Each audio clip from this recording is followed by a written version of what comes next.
നമസ്കാരം. നമ്മൾ ഈ ചാനൽ കൊണ്ട് നമ്മൾ ഉദ്ദേശിക്കുന്നത് കുറച്ചുകൂടി റിസർച്ച് ഓറിയൻറ്റഡായി നമ്മുടെ മുസ്ലിം കമ്മ്യൂണിറ്റിയെ രാഷ്ട്രീയത്തൊക്കെ മനസ്സിലാക്കുക എന്നുള്ളതാണ്. സാധാരണഗതിയിൽ മുസ്ലിം കമ്മ്യൂണിറ്റി എന്ന് പറഞ്ഞാൽ സുന്നി, ഷിയ, അല്ലെങ്കിൽ കേരളത്തിലാണെങ്കിൽ സുന്നി, മുജാഹിദ്, ജമാഅത്ത്, അങ്ങനെയുള്ള ഒരു നരേഷൻ അല്ലെങ്കിൽ അങ്ങനെയുള്ള ഒരു കഥ മാത്രമേ നമ്മുടെ മുന്നിലുള്ളൂ. ഇപ്പോൾ കേരളത്തിൽ അഹമ്മദിയ മുസ്ലിങ്ങൾ എന്ന് പറയുന്ന ലോകത്താകെയുള്ള ഒരു മുസ്ലിം സെക്റ്റാണ് അഹമ്മദിയ മുസ്ലിങ്ങൾ. അഹമ്മദിയ മുസ്ലിങ്ങൾ എങ്ങനെയാണ് പ്രവർത്തിക്കുന്നത്, അവരുടെ എന്താണ് ഇപ്പോൾ കാദിയാനികൾ എന്നൊക്കെ അറിയപ്പെടുന്ന അഹമ്മദിയ മുസ്ലിങ്ങളുടെ ജീവിതം, അവരുടെ വിശ്വാസം ഒക്കെ മനസ്സിലാക്കാനുള്ള ഒരു ശ്രമമാണ് ഈ വീഡിയോ. അഹമ്മദിയ മുസ്ലിങ്ങളുടെ കോഴിക്കോട് ഇൻചാർജ് സുൽത്താൻ നസർ, അദ്ദേഹമാണ് നമ്മുടെ കൂടെ ഉള്ളത്. അദ്ദേഹത്തോട് നമുക്ക് എങ്ങനെയാണ് അവരുടെ ഒരു കാര്യങ്ങളൊക്കെ ഒന്ന് മനസ്സിലാക്കാം. അസ്സലാമു അലൈക്കും. വലൈക്കും അസ്സലാം വറഹ്മത്തുള്ളാഹി. എന്താ വർത്താനം? നല്ലത്. നമ്മളെ ഞാൻ ഇപ്പോൾ പറഞ്ഞ ഞങ്ങൾ കേട്ടില്ല, ഞങ്ങൾ സാധാരണഗതിയിൽ ഈ മുസ്ലിം ഗ്രൂപ്പുകൾ അല്ലെങ്കിൽ മുസ്ലിങ്ങളിലെ ഇത്തരം ആളുകളൊക്കെ ഇൻ്റർവ്യൂ ചെയ്യുക, അതൊരു എന്താ പറയുക, കോൺട്രവേഴ്ഷ്യൽ അല്ലാതെ മനസ്സിലാക്കാൻ വേണ്ടി ചെയ്യുന്നു. യൂട്യൂബിൻ്റെ ഒരു പൊതു സാധനം ഒഴിവാക്കിയിട്ട് ചെയ്യാന്നല്ല. അപ്പം ഞാനടക്കം, അപ്പം ഞാൻ നിങ്ങളെ നേരത്തെ കാണുന്നതിൻ്റെ മുമ്പ് എൻ്റെ മനസ്സിലുള്ളത് അഹമ്മദിയ മുസ്ലിങ്ങൾ പറഞ്ഞാൽ 3 റക്അത്താണോ അല്ല 3 വക്താണ് നിസ്കാരം. പിന്നെ അവരുടെ എല്ലാം അവിടുത്തെ ഖലീഫൻ്റെ നേതൃത്വത്തിലാണ് ഇമാമത്ത് ഒക്കെ നടക്കുന്നത്. അത് ടി വിയിലാണ്. എൻ്റെയൊക്കെ മനസ്സിലുള്ള ഒരു സാധനം. എങ്ങനെ അത് കയറിയതെന്ന് എനിക്കറിയില്ല. പിന്നെ അങ്ങനത്തെ ഒരു ഇതാണ്. അപ്പോൾ ഇത് മനസ്സിലാക്കാൻ എന്താണ് ശരിക്ക് അഹമ്മദിയ ജമാഅത്ത്, നിങ്ങൾക്ക് മനസ്സിലാകുന്ന രീതിയിൽ, ആളുകൾക്ക് മനസ്സിലാകുന്ന രീതിയിൽ ഒന്ന് വിശദീകരിച്ച്. അഹമ്മദിയ മുസ്ലിം ജമാഅത്ത് ഇന്ന് ലോകത്ത് 200-ലധികം രാജ്യങ്ങളിൽ ഖലീഫ എന്ന് മുസ്ലിങ്ങൾ പറയുന്ന ഒരു ഖലീഫക്ക് കീഴിൽ, ഒരു ആത്മീയ നേതൃത്വത്തിന് കീഴിൽ 200-ലധികം രാജ്യങ്ങളിൽ പ്രവർത്തിച്ചു കൊണ്ടിരിക്കുന്ന ഒരു ആഗോള ഇസ്ലാമിക പ്രസ്ഥാനമാണ്. അപ്പോൾ 1835 ഇന്ത്യയിലെ പഞ്ചാബിൽ ഗുരുദാസ്പൂർ ഡിസ്ട്രിക്റ്റിൽ കാദിയാൻ എന്ന് പറയുന്ന ഗ്രാമത്തിൽ ജനിച്ച ഹസ്രത്ത് മിർസ ഗുലാം മുഹമ്മദ് ഖാദിയാനി അലൈഹിസ്സലാം, അദ്ദേഹം 1889 ഇന്ത്യയിലെ പഞ്ചാബിലെ തന്നെ ലുധിയാന എന്ന് പറയുന്ന നഗരത്തിലാണ് അഹമ്മദിയ മുസ്ലിം ജമാഅത്ത് സ്ഥാപിച്ചത്. അദ്ദേഹത്തിൻ്റെ വാദം എന്ന് പറയുന്നത് ഈ അവസാന കാലഘട്ടത്തിൽ മുസ്ലിങ്ങൾ അല്ലെങ്കിൽ മുസ്ലിങ്ങൾ പ്രതീക്ഷിച്ചു കൊണ്ടിരിക്കുന്ന മസീഹും മഹദിയും താനാണ് എന്നുള്ളതാണ്. അപ്പോൾ 1889 അദ്ദേഹം അഹമ്മദിയ മുസ്ലിം ജമാഅത്ത് സ്ഥാപിക്കുന്നത്. പിന്നീട് അദ്ദേഹം 1908 വരെ അദ്ദേഹം ജീവിച്ചു. 1908 അദ്ദേഹത്തിൻ്റെ മരണമുണ്ടായി. അതിനുശേഷം ഖിലാഫത്ത് വ്യവസ്ഥിതി നിലവിൽ വന്നു. അഹമ്മദിയ ജമാഅത്തിൽ ഖിലാഫത്ത് എന്ന് പറയുന്ന വ്യവസ്ഥിതി. അപ്പം അങ്ങനെ ആദ്യത്തെ ഖലീഫ അദ്ദേഹത്തിൻ്റെ പ്രഥമ ശിഷ്യനായിരുന്ന ഹസ്രത്ത് മൗലാന നൂറുദ്ദീൻ ഹക്കീം നൂറുദ്ദീൻ സാഹിബായിരുന്നു. പിന്നെ അതിനുശേഷം 2, 3, 4 അങ്ങനെ ഖലീഫ. ഇപ്പോൾ 5ാമത്തെ ഖലീഫ ഹസ്രത്ത് മിർസ മസ്റൂർ അഹമ്മദ് സാഹിബ്, അദ്ദേഹത്തിൻ്റെ നേതൃത്വത്തിലാണ് ലോകം മുഴുവൻ പ്രവർത്തിച്ചു കൊണ്ടിരിക്കുന്നത്. അപ്പോൾ അദ്ദേഹം 5ാമത്തെ ഖലീഫയാണ്. അഹമ്മദിയ മുസ്ലിം ജമാഅത്തിൻ്റെ 5ാമത്തെ ഖലീഫയാണ് അദ്ദേഹം ഉള്ളത്. അദ്ദേഹത്തിന് കീഴിലാണ് ലോകം മുഴുവൻ ഇപ്പോൾ അഹമ്മദിയ ജമാഅത്ത് പ്രവർത്തിച്ചു കൊണ്ടിരിക്കുന്നത്. അപ്പോൾ ഈ മറ്റ് മുസ്ലിങ്ങളുമായി ബന്ധപ്പെട്ടുകൊണ്ട് നമ്മൾ പറയുകയാണെങ്കിൽ എന്താണ് വ്യത്യാസം എന്നുള്ളതാണ്. അപ്പോൾ മുസ്ലിങ്ങളുടെ എല്ലാ വിഭാഗങ്ങളും തമ്മിൽ വ്യത്യാസങ്ങളുണ്ട്, പല അഭിപ്രായ വ്യത്യാസങ്ങളുണ്ട്. അത് ഏറ്റവും അടിസ്ഥാനപരമായ കാര്യം മുതൽ വളരെ സിമ്പിളായിട്ടുള്ള കാര്യങ്ങളിൽ വരെ പലതരത്തിലുള്ള അഭിപ്രായ വ്യത്യാസങ്ങളുണ്ട്. ഇപ്പോൾ ഉദാഹരണത്തിന് തൗഹീദിൻ്റെ കാര്യത്തിൽ പോലും മുസ്ലിം സംഘടനകൾ തമ്മിൽ അഭിപ്രായ വ്യത്യാസം ഏറ്റവും അടിസ്ഥാനപരമായ കാര്യമാണ് ഇസ്ലാമിൻ്റെ. എന്ന് തുടങ്ങി ഇപ്പോൾ തറാവി എന്ന് പറയുന്നത് ഒരു നഫലായിട്ടുള്ള ഒരു ഐച്ഛികമായിട്ടുള്ള കർമ്മമാണ്. അതിൻ്റെ കാര്യത്തിൽ റക്കാത്ത് എത്ര ഉണ്ട്, നിസ്കാരത്തിൽ നമ്മൾ തശഹുദിന്റെ വിരൽ ഉയർത്തണോ വേണ്ടയോ എന്നുള്ള, കൈ കെട്ടണോ എവിടെ കെട്ടണം എന്നുള്ള കാര്യത്തിലൊക്കെ സിമ്പിളായിട്ടുള്ള കാര്യങ്ങളിൽ പോലും, അത് ഒരു നിർബന്ധമല്ലാത്ത കാര്യങ്ങളിൽ പോലും അഭിപ്രായ വ്യത്യാസമുണ്ട്. അപ്പോൾ എല്ലാ സംഘടനകളും തമ്മിൽ പല തരത്തിലുള്ള അഭിപ്രായ വ്യത്യാസമുണ്ട്. അഹമ്മദിയ മുസ്ലിം ജമാഅത്തും ഇതര മുസ്ലിം സംഘടനകൾ അല്ലെങ്കിൽ പ്രസ്ഥാനങ്ങളുമായിട്ടുള്ള അഭിപ്രായ വ്യത്യാസം എന്ന് പറയുന്നത്, അടിസ്ഥാനപരമായിട്ടുള്ള അഭിപ്രായ വ്യത്യാസം എന്ന് പറയുന്നത്, അതായത് അവസാന കാലഘട്ടത്തിൽ ഇസ്ലാം അധപ്പതിക്കുന്ന സമയത്ത് ഇസ്ലാമിനെ പുനരുദ്ധരിക്കുന്നതിന് വേണ്ടി, പരിഷ്കരിക്കുന്നതിന് വേണ്ടി മഹദിയും മസീഹുമായിട്ട് ഒരാൾ വരും എന്ന് എല്ലാ മുസ്ലിങ്ങളും വിശ്വസിക്കുന്നുണ്ട്, എല്ലാ ആളുകളും വിശ്വസിക്കുന്നുണ്ട്, എല്ലാ മുസ്ലിം പ്രസ്ഥാനങ്ങളും വിശ്വസിക്കുന്നുണ്ട്. അപ്പോൾ ആ വരുന്ന മഹദിയും മസീഹും മറ്റ് മുസ്ലിങ്ങൾ വിശ്വസിക്കുന്നത് അത് 2 അസ്തിത്വങ്ങളാണ്, 2 വേറെ അസ്തിത്വങ്ങളാണ്. അതിൽ മസീഹ് എന്ന് പറയുന്ന അത് 2000 വർഷം മുമ്പുള്ള ഈസാ നബി ഇപ്പോഴും ആകാശത്ത് ജീവിച്ചിരിപ്പുണ്ട്, അദ്ദേഹം വീണ്ടും വരും എന്ന് വിശ്വസിക്കുന്നു. എന്നാൽ അഹമ്മദിയ ജമാഅത്ത് പറയുന്നത് അങ്ങനെയല്ല. റസൂലുള്ളാഹി സ്വല്ലല്ലാഹു അലൈഹി വസല്ലം തിരുമേനിയുടെ ഉമ്മത്തിൽ നിന്ന് തന്നെ ഒരാൾ മസീഹിനെ പോലെ, ഈസാ നബിയെ പോലുള്ള ഒരു പ്രവാചകൻ ഈ റസൂലുള്ളാഹി സ്വല്ലല്ലാഹു അലൈഹി വസല്ലമയുടെ ഉമ്മത്തിൽ നിന്ന് വരും എന്നുള്ളതാണ്. അപ്പോൾ അടിസ്ഥാനപരമായിട്ടുള്ള അഭിപ്രായ വ്യത്യാസം എന്ന് പറയുന്നത് ഒരാൾ വരും എന്നുള്ള കാര്യത്തിൽ എല്ലാ മുസ്ലിം സംഘടനകളും ഏകാഭിപ്രായത്തിലാണ്. ആ വരുന്ന ആൾ ആരാണ് എന്ന കാര്യത്തിലാണ് അഹമ്മദിയ ജമാഅത്തും ഇതര മുസ്ലിം പ്രസ്ഥാനങ്ങളും തമ്മിലുള്ള അഭിപ്രായ വ്യത്യാസം എന്ന് പറയുന്നത്. ഞങ്ങൾ പറയുന്നത് റസൂലുള്ളാഹിയുടെ ഉമ്മത്തിൽ നിന്ന് തന്നെ മസീഹിനെ പോലെ ഈസാ നബിയെ പോലുള്ള ഒരാൾ വരും എന്നുള്ളതാണ്. മറ്റുള്ളവർ പറയുന്നത് ഇപ്പോഴും ആകാശത്ത് ജീവിച്ചിരിപ്പുണ്ട് ഈസാ നബി, ആ ഈസാ നബി വീണ്ടും വരും എന്നുള്ളതാണ് അടിസ്ഥാനപരമായിട്ടുള്ള അഭിപ്രായ വ്യത്യാസം, മറ്റ് മുസ്ലിങ്ങളുമായിട്ടുള്ള അഭിപ്രായ വ്യത്യാസം എന്ന് പറയുന്നത്. അപ്പോൾ ഈ സാധാരണഗതിയിൽ ഈ പ്രവാചകത്വം ഒരു പ്രധാനപ്പെട്ട ഒരു വിഷയമാണല്ലോ മുസ്ലിങ്ങളെ സംബന്ധിച്ച്. ഇപ്പോൾ നമ്മളെപ്പോഴും പറയണ്ട അള്ളാനെ വേണമെങ്കിൽ നിങ്ങൾ ചീത്ത പറഞ്ഞോളൂ, നബീനെ തൊട്ട് കളിക്കരുത് എന്നുള്ളൊരു മുസ്ലിങ്ങളുടെ ഒരു പൊതു സൈക്ക്. അപ്പോൾ ഇത് ഖാത്തിമുൻ നബിയാണ് ഞങ്ങളൊക്കെ മനസ്സിലാക്കിയിരുന്നത്. പ്രവാചകൻ അന്ത്യപ്രവാചകനാണ് മുഹമ്മദ് നബി എന്നുള്ള വിശ്വാസം. അത് നിങ്ങൾക്ക് ഇല്ല എന്നുള്ളതാണ് ഞാനൊക്കെ എൻ്റെ ഒരു അണ്ടർസ്റ്റാൻഡിങ്ങിലുണ്ടായിരുന്നു. അങ്ങനെയല്ല നിങ്ങൾ വിശ്വസിക്കുന്നത്. അത് പറഞ്ഞപ്പോഴാണ് എനിക്ക് ഒരു കാര്യം കൂടി ഓർമ്മ വന്നത്. അതായത് ഇപ്പോൾ നേരത്തെ നിങ്ങൾ പറഞ്ഞല്ലോ, അതായത് ഞങ്ങളെ കുറിച്ചിട്ടുള്ള പൊതുവിൽ ആളുകളുടെ ഇടയിൽ ഇങ്ങനെ വിശ്വാസം ഇവരെ ഖുർആൻ വേറെയാണ്, നിസ്കാരം അങ്ങനെയല്ല. പക്ഷെ അങ്ങനെ അഹമ്മദിയ മുസ്ലിം ജമാഅത്തിനെ സംബന്ധിച്ചിടത്തോളം 5 ഇസ്ലാം കാര്യങ്ങളും 6 ഈമാൻ കാര്യങ്ങളും അത് അടിസ്ഥാനപരമായി അത് വിശ്വസിക്കുന്ന ആളുകളാണ്. ഇപ്പോൾ ഉദാഹരണത്തിന് നമ്മൾ ലാ ഇലാഹ ഇല്ലല്ലാഹ് മുഹമ്മദ് റസൂലുള്ളാഹ് എന്നുള്ളത് തന്നെയാണ് നമ്മുടെ കലിമ. അഷ്ഹദു അല്ലാ ഇലാഹ ഇല്ലല്ലാഹ് അഷ്ഹദു അന്ന മുഹമ്മദ് റസൂലുള്ളാഹ് എന്നത് തന്നെയാണ് നമ്മുടെ കലിമയെ ഷഹാദത്ത്. പിന്നെ അതേപോലെ തന്നെ 5 നേരം നമസ്കാരവും ഏതുവരെ എന്നാൽ കഴിയുന്നിടത്തോളം തഹജ്ജുദ് കൂടെ നമസ്കരിക്കണം എന്നുള്ളതാണ് നമ്മുടെ അധ്യാപനം എന്ന് പറയുന്നത്. റമദാനിലെ നോമ്പ്, സക്കാത്ത്, അതിന് പിന്നെ യോഗ്യരായിട്ടുള്ള ആളുകൾ സക്കാത്ത് കൊടുക്കണം, ഹജ്ജ്, പിന്നെ അതേപോലെ തന്നെ അള്ളാഹുലുള്ള വിശ്വാസം, പ്രവാചകന്മാരുടെ വിശ്വാസം, കിതാബിലുള്ള വിശ്വാസം, ഈമാൻ കാര്യങ്ങളെല്ലാം അപ്പോൾ അതിലൊന്നും ഒരു വ്യത്യാസമില്ല. അടിസ്ഥാനപരമായിട്ട് ആ കാര്യങ്ങളിൽ ഒന്നും തന്നെ യാതൊരു വ്യത്യാസവും ഇല്ല. പിന്നെ ഇതേപോലെ വിശുദ്ധ ഖുർആൻ, അത് ഏതാണോ വിശുദ്ധ ഖുർആൻ അത് തന്നെയാണ് വിശുദ്ധ ഖുർആൻ. സാധാരണ നമ്മൾ പറയുന്ന വിശുദ്ധ ഖുർആൻ തന്നെയാണ്.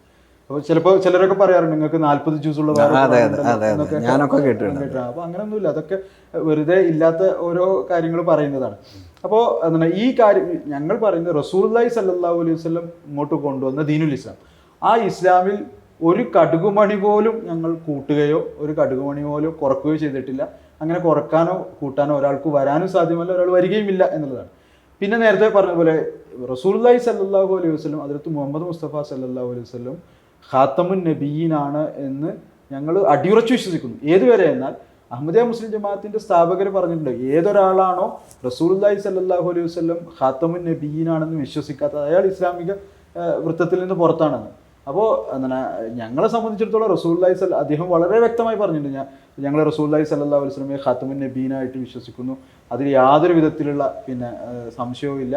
പിന്നെ അതേപോലെ തന്നെ റസൂലുള്ളാഹി സ്വല്ലല്ലാഹു അലൈഹി വസല്ലം കൊണ്ടുവന്നതിൽ എന്തെങ്കിലും കൂട്ടിച്ചേർക്കാനോ അതിൽ നിന്ന് എന്തെങ്കിലും കുറക്കാനോ ഒരാളും വന്നിട്ടില്ല, അങ്ങനെ ഒരാൾ വരികയുമില്ല എന്നുള്ളതാണ് നമ്മുടെ വിശ്വാസം. പിന്നെ ഈ നബിയുടെ കാര്യം എന്ന് പറഞ്ഞു കഴിഞ്ഞാൽ ഇതിൽ ഞാൻ നേരത്തെ പറഞ്ഞല്ലോ, റസൂലുള്ളാഹി സ്വല്ലല്ലാഹു അലൈഹി വസല്ലം തിരുമേനിയുടെ ഖതമെ നുബുവത്ത്, അതിന് റസൂലുള്ളാഹി സ്വല്ലല്ലാഹു അലൈഹി വസല്ലം തിരുമേനിയുടെ ഉമ്മത്തിൽ വരുന്ന മസീഹ് ഒരിക്കലും തന്നെ എതിരല്ല. അതെല്ലാവരും വിശ്വസിക്കും. ഇപ്പോൾ റസൂലുള്ളാഹി സ്വല്ലല്ലാഹു അലൈഹി വസല്ലം ഖാത്തമുൻ നബിയാണ് നമ്മൾ വിശ്വസിക്കുന്നതോടൊപ്പം തന്നെ മറ്റെല്ലാ മുസ്ലിങ്ങളും വിശ്വസിക്കുന്നത് എന്താണ് പറയുന്നത് ഈസാ നബി ഇവിടെ വരും എന്നുള്ളതാണ്. ഈസാ നബി അലൈഹി ഇസ്ലാം ഇവിടെ വരും എന്നും അദ്ദേഹം നബിയായിക്കൊണ്ടായിരിക്കും വരിക എന്ന് മാത്രമല്ല, അദ്ദേഹം നബി ആകാതെയാണ് വരിക എന്ന് പറഞ്ഞു കഴിഞ്ഞാൽ അയാൾ കാഫിറാണ് എന്ന് പോലും പൂർവ്വകാല പണ്ഡിതന്മാർ പറഞ്ഞിട്ടുണ്ട്. ഈസാ നബിയുടെ നുബുവത്തിലാണെങ്കിൽ നിഷേധിക്കുകയാണെങ്കിൽ അയാൾ കാഫിറാണ് എന്നുവരെ പൂർവ്വകാല പണ്ഡിതന്മാർ പറഞ്ഞിട്ടുണ്ട്. അപ്പോൾ ഇവിടെ ഒരു പ്രശ്നം എന്ന് പറയുന്നത് റസൂലുള്ളാഹി സ്വല്ലല്ലാഹു അലൈഹി വസല്ലം പറഞ്ഞിരിക്കുന്നത് വരുന്ന മസീഹ് ഇബ്നു മറിയം അദ്ദേഹം ആരാണെങ്കിൽ ഈ ഉമ്മത്തിനെ ആയിട്ട് വാഗ്ദാനം ചെയ്തിരിക്കുന്ന മസീഹ് ഇബ്നു മറിയം, ആ മസീഹ് ഇബ്നു മറിയം ആര് വന്നു കഴിഞ്ഞാലും അദ്ദേഹം നബി ആയിക്കൊണ്ടേ വരാൻ സാധിക്കുള്ളൂ. കാരണം റസൂലുള്ള തന്നെ ഒരു ഹദീസിൽ നബിയുള്ള എന്ന് പറഞ്ഞ് 4 തവണ അദ്ദേഹം അള്ളാഹിൻ്റെ പ്രവാചകനെ അള്ളാഹുവിൻ്റെ നബി ആയിരിക്കും എന്ന് വരാനിരിക്കുന്ന മസീഹ് ഇബ്നു മറിയമിനെ കുറിച്ച് പറഞ്ഞിട്ടുണ്ട്. അപ്പോൾ മസീഹ് ഇബ്നു മറിയം ആയിട്ട് ഈ ഉമ്മത്തിൽ ആര് വന്നു കഴിഞ്ഞാലും അദ്ദേഹത്തിന് നബി ആയിക്കൊണ്ടേ വരാൻ സാധിക്കുള്ളൂ. പ്രശ്നം എന്ന് പറയുന്നത് വരുന്ന ആൾ ആരാണ് എന്നുള്ളതാണ്. 2000 വർഷം മുമ്പുള്ള ഈസാ ഇബ്നു മറിയം അദ്ദേഹമാണോ അതല്ല ഈ ഉമ്മത്തിൽ നിന്ന് പിന്നെ മസീഹ് ഇബ്നു മറിയമിനെ പോലെ ഒരു പ്രവാചകൻ വരികയാണല്ലോ. വരുന്ന ആൾ ആരാണെങ്കിലും നബിയായിട്ട് വരാൻ പറ്റുകയുള്ളൂ. അതെല്ലാ മുസ്ലിങ്ങളും അംഗീകരിക്കുന്ന ഒരു കാര്യമാണ്. പിന്നെ എന്താണ് ആ 2000 വർഷം മുമ്പുള്ള ഈസാ നബി അദ്ദേഹം ജീവിച്ചിരിപ്പുണ്ട് എന്നതിന് ഞങ്ങൾ പറയുന്നത് പ്രാമാണികമായ വിശുദ്ധ ഖുർആന്റെ അടിസ്ഥാനത്തിലോ റസൂലുള്ളാഹി സ്വല്ലല്ലാഹു അലൈഹി വസല്ലം തിരുമേനിയുടെ ഹദീസുകളുടെ അടിസ്ഥാനത്തിലോ യാതൊരു വിധത്തിലുള്ള തെളിവുകളും ഇല്ല. അതോടൊപ്പം തന്നെ നമ്മുടെ കോമൺ സെൻസ്, നമ്മുടെ ബുദ്ധിയും അംഗീകരിക്കുന്ന ഒരു കാര്യമല്ല 2000 വർഷമായിട്ട് ഒരാൾ ജീവിച്ചിരിക്കുന്നതെന്ന്. അപ്പോൾ അതുകൊണ്ട് ഏതുപോലെ മുമ്പ് പ്രവാചകന്മാരെ കുറിച്ച് ആലങ്കാരികമായി സദൃശീകരിച്ചുകൊണ്ട് പറഞ്ഞിട്ടുണ്ടോ, അതുപോലെ റസൂലുള്ളാഹിയുടെ ഉമ്മത്തിൽ വരുന്ന ഒരു പ്രവാചകനെ കുറിച്ചും സാദൃശ്യപ്പെടുത്തിക്കൊണ്ട് പറഞ്ഞു എന്നുള്ളതാണ് ഞങ്ങൾ മനസ്സിലാക്കുന്നത്. അപ്പോൾ ഈ നുബുവത്തിനെ കുറിച്ച് നിങ്ങൾ ചോദിച്ചതുകൊണ്ട് ഞാൻ പറയുകയാണ്. അതായത് നുബുവത്ത് എന്ന് പറഞ്ഞു കഴിഞ്ഞാൽ നബി വരും എന്ന് തന്നെയാണ് എല്ലാവരും പറയുന്നത്, എല്ലാവരും വിശ്വസിക്കുന്നതാണ്. പക്ഷെ വരുന്ന ആൾ ആരാണ്, ആ കാര്യത്തിലാണ് ഞങ്ങളും അതല്ല. അപ്പൊ നബി ഈ മഹദിയും ഇതും രണ്ടായിട്ടല്ലേ സുന്നി ഇസ്ലാമും മറ്റുള്ളവരൊക്കെ പറയുന്നത്? അത് നിങ്ങൾ അങ്ങനെയല്ല മനസ്സിലാക്കിയത്? അത് പൊതുവിൽ മുസ്ലിങ്ങളിൽ തന്നെ മഹദിയും മസീഹും പിന്നെ രണ്ടാണ് എന്നുള്ള വിശ്വാസമുണ്ട്. എന്നാൽ അതേ സമയം തന്നെ ഇത് രണ്ടും പിന്നെ വ്യത്യസ്തമായിട്ടുള്ള അസ്തിത്വങ്ങളാണെന്ന് വിശ്വാസമുണ്ട്. അതോടൊപ്പം തന്നെ ഇത് രണ്ടും ഒരാളാണ് എന്നുള്ള പിന്നെ അങ്ങനെയുള്ള ഒരു ചിന്താഗതിയോ അല്ലെങ്കിൽ അങ്ങനെ ഒരു മുസ്ലിങ്ങളിൽ തന്നെ പൂർവ്വകാല പണ്ഡിതന്മാർക്കിടയിലും ഒക്കെ അത്തരത്തിലുള്ള നിലപാടുകൾ ഉണ്ടായിട്ടുണ്ട്. അപ്പോൾ ഇതിൽ അടിസ്ഥാനപരമായി ഞങ്ങൾ മനസ്സിലാക്കുന്നത് റസൂലുള്ളാഹി സ്വല്ലല്ലാഹു അലൈഹി വസല്ലം 2 കാര്യങ്ങൾ പറഞ്ഞു. ഒന്ന് സിഹാബ് സിത്തയിൽ തന്നെ പറഞ്ഞിരിക്കുന്ന പിന്നെ ഒരു ഹദീസിൽ റസൂലുള്ളാഹി സ്വല്ലല്ലാഹു അലൈഹി വസല്ലം പറയുന്നുണ്ട്, ലൽ മഹ്ദിയു ഇല്ലാ ഈസബിനു മറിയം, ഈസബിനു മറിയം അല്ലാതെ മറ്റൊരു മഹദിയേ ഇല്ല എന്ന്. അപ്പോൾ വരാൻ ഒരു മഹദി, അൽ മഹദി എന്ന് പറയുന്ന പ്രവചനം ചെയ്യപ്പെട്ടിരിക്കുന്ന പ്രത്യേകമായിരിക്കുന്ന മഹദി അത് ഈസബിനു മറിയം തന്നെയാണ് എന്ന് റസൂലുള്ളാഹി സ്വല്ലല്ലാഹു അലൈഹി വസല്ലം പറഞ്ഞിട്ടുണ്ട്. അതോടൊപ്പം തന്നെ മറ്റൊരു ഹദീസിൽ റസൂലുള്ളാഹി സ്വല്ലല്ലാഹു അലൈഹി വസല്ലം പറഞ്ഞു, യൂഷിക്കുമൻ ആശമിൻകും അൻ യൽഖ ഈസബിനു മറിയമ ഇമാമൻ മഹദിയ, നിങ്ങളിൽ ജീവിച്ചിരിക്കുന്നവർ ഇമാം മഹദിയെ കണ്ടുമുട്ടുന്നത്, ഈസബിനു മറിയമിനെ കണ്ടുമുട്ടുന്നതായിരിക്കും ഇമാമൻ മഹദി, ഇമാം മഹദി ആയിക്കൊണ്ട്. അപ്പോൾ ഇതിൽ 2 കാഴ്ചപ്പാടുകൾ ഉണ്ട്. പക്ഷെ അതിൽ ഞങ്ങൾ മനസ്സിലാക്കുന്നത് ഇത് രണ്ടും റസൂലുള്ളാഹി സ്വല്ലല്ലാഹു അലൈഹി വസല്ലം ഇപ്പോൾ റസൂലുള്ളാഹിനെ കുറിച്ചിട്ട് റസൂലുള്ളാഹിൻ്റെ സിഫത്തുകൾ പല അർത്ഥത്തിൽ അഹ്മദാണ് എന്ന് പറഞ്ഞിട്ടുണ്ട്. അതേപോലെ തന്നെ റസൂലുള്ള പിന്നെ നദീറാണ്, റസൂലുള്ളാഹി സ്വല്ലം ബഷീറാണ് എന്ന് പറഞ്ഞിട്ടുണ്ട്. ഗുണങ്ങൾ സിഫത്ത് അത് ഇതേപോലെ വരാനിരിക്കുന്ന ആളുടെ 2 ഗുണങ്ങളാണ്. ഒന്ന് അദ്ദേഹം മസീഹായിരിക്കും, അദ്ദേഹം മഹദി ആയിരിക്കും. ഇത് രണ്ടും ഒരാളാണ് എന്നുള്ളതാണ് ഞങ്ങളുടെ കാഴ്ചപ്പാട്. അത് റസൂലുള്ളാഹി സ്വല്ലല്ലാഹു അലൈഹി വസല്ലം പറഞ്ഞതിന്റെ അടിസ്ഥാനത്തിലാണ്, അതല്ല ഞങ്ങളുടേതായിട്ടുള്ള ഒരു വ്യാഖ്യാനമല്ല.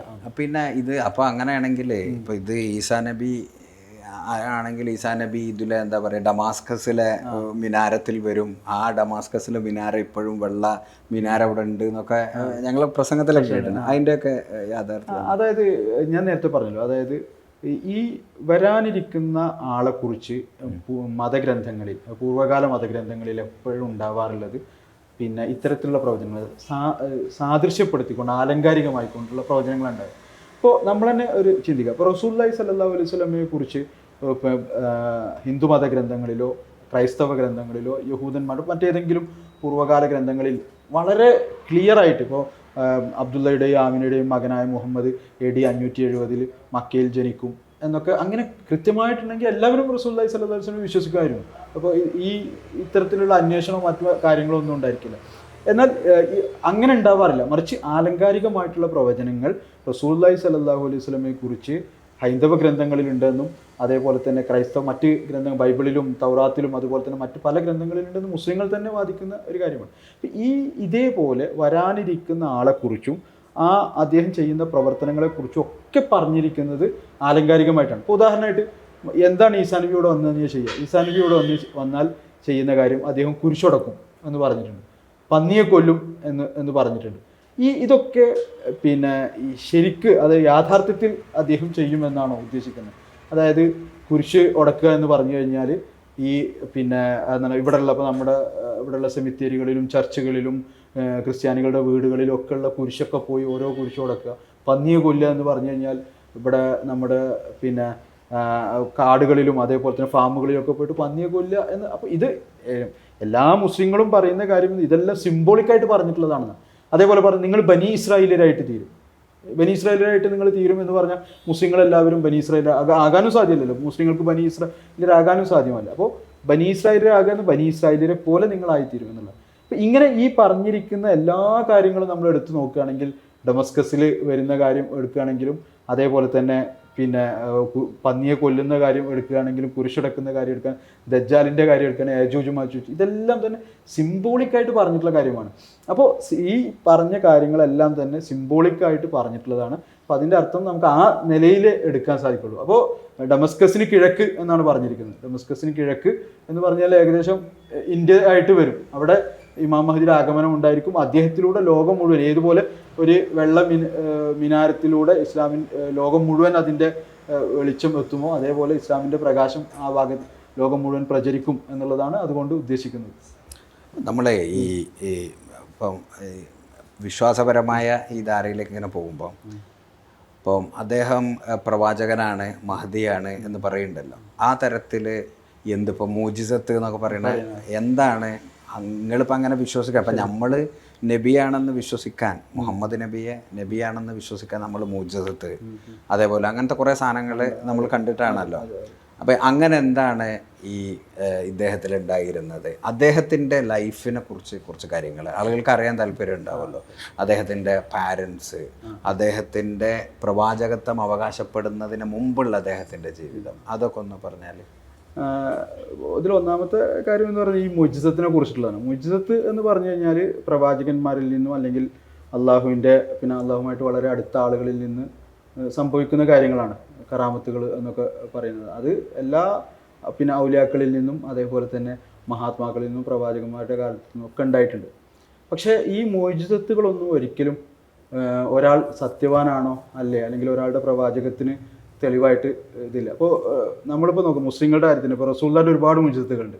ഒരു കപ്പ് പാലിൽ നിന്ന് ഒരു സമൂഹം മുഴുവൻ കുടിച്ചിട്ടുണ്ട്. അപ്പോൾ നമുക്ക് ഒരാളോട് പറയാൻ കഴിയും, അതായത് റസൂലുള്ളാഹിയുടെ കാലത്ത് ഒരു കപ്പ് പാലിൽ നിന്ന് എല്ലാവരും കുടിച്ചു, അതുകൊണ്ട് റസൂലുള്ളാഹി സത്യപ്രവാചകൻ, ഞങ്ങളെല്ലാവരും വിശ്വസിക്കണമെന്ന് ഒരു അന്യമതസ്ഥനോട് പറയാൻ കഴിയും. അപ്പോൾ അതൊരു ലോജിക്കലി ശരിയായിട്ടുള്ള കാര്യം. അതേപോലെ പിന്നെ ചന്ദ്രൻ പിളർന്ന സംഭവം, ആ സംഭവങ്ങൾ ആരും വിശ്വസിച്ചിട്ടില്ല. ഖുർആൻ തന്നെ പറയുന്ന ആരും ആ സംഭവം കണ്ട് ആരും വിശ്വസിച്ചിട്ടില്ല എന്നത്. അപ്പോൾ ഇത്തരം മുജിസത്തുകളൊന്നും തന്നെ ഒരിക്കലും ഒരാളുടെ പിന്നെ സത്യത തെളിയിക്കുന്നതിനുള്ള തെളിവില്ല. അത് എന്ന് പറയുന്നത് വിശ്വാസികളെ സംബന്ധിച്ചിടത്തോളം അവരുടെ ഈമാൻ വർദ്ധിക്കാൻ കാരണമാണ്. അതേപോലെ തന്നെ അത് അനുഭവിക്കുന്ന ആളുകളെ സംബന്ധിച്ചിടത്തോളം അവർക്ക് പ്രവാചകനുമായിട്ടുള്ള വിശ്വാസത്തിന് കാരണം. പക്ഷെ അദ്ദേഹത്തിൻ്റെ ഒരു പ്രവാചകൻ അല്ലെങ്കിൽ ഒരു അള്ളാഹുവിൽ നിന്നുള്ള ഒരാൾ താൻ ദൈവത്തിൽ നിന്ന് നിയോഗിക്കപ്പെട്ടിരിക്കുന്നു, അള്ളാഹുവിൽ നിന്ന് നിയോഗിക്കപ്പെട്ടിരിക്കുന്നു എന്ന് പറഞ്ഞു കഴിഞ്ഞാൽ അദ്ദേഹത്തിൽ എങ്ങനെയാണ് ഒരാൾ വിശ്വസിക്കുക? ഇപ്പോൾ റസൂലുള്ളാഹി സ്വല്ലല്ലാഹു അലൈഹി വസല്ലമയിൽ നമ്മൾ വിശ്വസിക്കുന്നത് കേവലം നമ്മുടെ മാതാപിതാക്കൾ പിന്നെ മുസ്ലിങ്ങളായതുകൊണ്ട് നമ്മൾ റസൂലുള്ളാഹിൽ വിശ്വസിക്കുന്നു എന്നുള്ളതാണ്. അതല്ല, റസൂലുള്ളാഹി സ്വല്ലല്ലാഹു അലൈഹി വസല്ലം സത്യപ്രവാചകനാണ് എന്നതിന് ഏതൊരു മാനദണ്ഡമാണോ നമ്മൾ എടുക്കുന്നത്, ആ മാനദണ്ഡം എടുത്തു. ഞങ്ങളെപ്പോഴും പറയുന്നത് അതാണ്. അതായത് നിങ്ങൾ റസൂലുള്ളാഹി സ്വല്ലല്ലാഹു അലൈഹി വസല്ലമയെ അല്ലെങ്കിൽ പൂർവ്വകാല പ്രവാചകന്മാർ ഏതെങ്കിലും ആ പ്രവാചകന്മാരുമായിട്ട് സാദൃശ്യപ്പെടുത്തി നോക്കുക. എന്നിട്ട് ആ പ്രവാചകന്മാരെ നിങ്ങൾ വിശ്വസിക്കുന്നത് ഏതൊരു മാനദണ്ഡത്തിൻ്റെ അടിസ്ഥാനത്തിലാണോ ആ മാനദണ്ഡത്തിൽ ഇദ്ദേഹത്തെ നിങ്ങൾ അളന്നു നോക്കുക എന്നുള്ളതാണ്. അപ്പോൾ ഒന്നാമത്തെ കാര്യം എന്ന് പറയുന്നത് വിശുദ്ധ ഖുർആൻ തന്നെ പറയുന്ന കാര്യം, അത് റസൂലുള്ളാഹി സ്വല്ലല്ലാഹു അലൈഹി വസല്ലമയുടെ സത്യതയെ മുന്നിൽ വെച്ചുകൊണ്ട് വിശുദ്ധ ഖുർആൻ പറയുന്നത് റസൂലുള്ളാഹി സ്വല്ലല്ലാഹു അലൈഹി വസല്ലമയുടെ പൂർവ്വകാല ജീവിതമാണ്. അതായത് പിന്നെ നുബുവത്ത് വാദിച്ചതിന് ശേഷം മക്കയിലുള്ള എല്ലാവരും റസൂലുള്ളാഹിക്ക് എതിരായിരുന്നു. റസൂലുള്ളാഹിനെ കുറിച്ച് പലതരത്തിലുള്ള ആക്ഷേപങ്ങളും ആരോപണങ്ങളും ഇന്നും നടത്തിക്കൊണ്ടിരിക്കുന്നുണ്ട്. അന്നും പറഞ്ഞിട്ടുണ്ട് ഭ്രാന്തനാണ്, കവിയാണ്, നൗസുബില്ല, അതുപോലെ തന്നെ മറ്റനേകം ഇന്നും അതേപോലുള്ള പല ഇതുമുണ്ട്. പക്ഷെ വാദം ഉന്നയിക്കുന്നത് വരെ എന്തായിരുന്നു? റസൂലുള്ളാഹി സ്വല്ലല്ലാഹു അലൈഹി വസല്ലം അൽ അമീനായിരുന്നു, സിദ്ദീഖായിരുന്നു, അത്രയും നല്ല ഒരാളില്ല എന്നുള്ളതായിരുന്നു. അപ്പോൾ ഈ മാനദണ്ഡം വെച്ചുകൊണ്ട് നിങ്ങൾ നോക്കുക. അപ്പോൾ ഹദ്റത്ത് മിർസ ഗുലാം മുഹമ്മദ് ഖാദിയാനി അലൈഹിസ്സലാം അദ്ദേഹത്തിൻ്റെ ജീവിതകാലത്ത് തന്നെ അദ്ദേഹം പറഞ്ഞിട്ടുണ്ട്, ഞാൻ നിങ്ങളുടെ ഇടയിൽ ഒരു ദീർഘകാലം ജീവിച്ചു, എൻ്റെ പൂർവ്വകാല ജീവിതത്തിൽ ഒരു കറുത്ത പുള്ളി പോലും നിങ്ങൾക്ക് കാണിക്കാൻ സാധ്യമല്ല എന്ന് പറഞ്ഞിട്ട്. എന്ന് മാത്രമല്ല അദ്ദേഹം മഹദിയും മസീഹുമാണ് എന്ന് വാദിച്ചതിന് ശേഷം അദ്ദേഹത്തിൻ്റെ എതിരാളികളായിരുന്ന ആ കാലഘട്ടത്തിൽ അദ്ദേഹത്തിൻ്റെ എതിരാളികളായിരുന്ന പണ്ഡിതന്മാർ പോലും പറഞ്ഞിരിക്കുന്നത്, അപ്പോൾ അദ്ദേഹം ആദ്യമായിട്ട് എഴുതിയ ബറാഹീനെ അഹമ്മദിയ എന്ന് പറയുന്ന ഗ്രന്ഥം, ബറാഹീനെ അഹമ്മദിയ ആ ഗ്രന്ഥം അദ്ദേഹം വാദത്തിന് മുമ്പ് എഴുതിയ ഗ്രന്ഥമാണ്.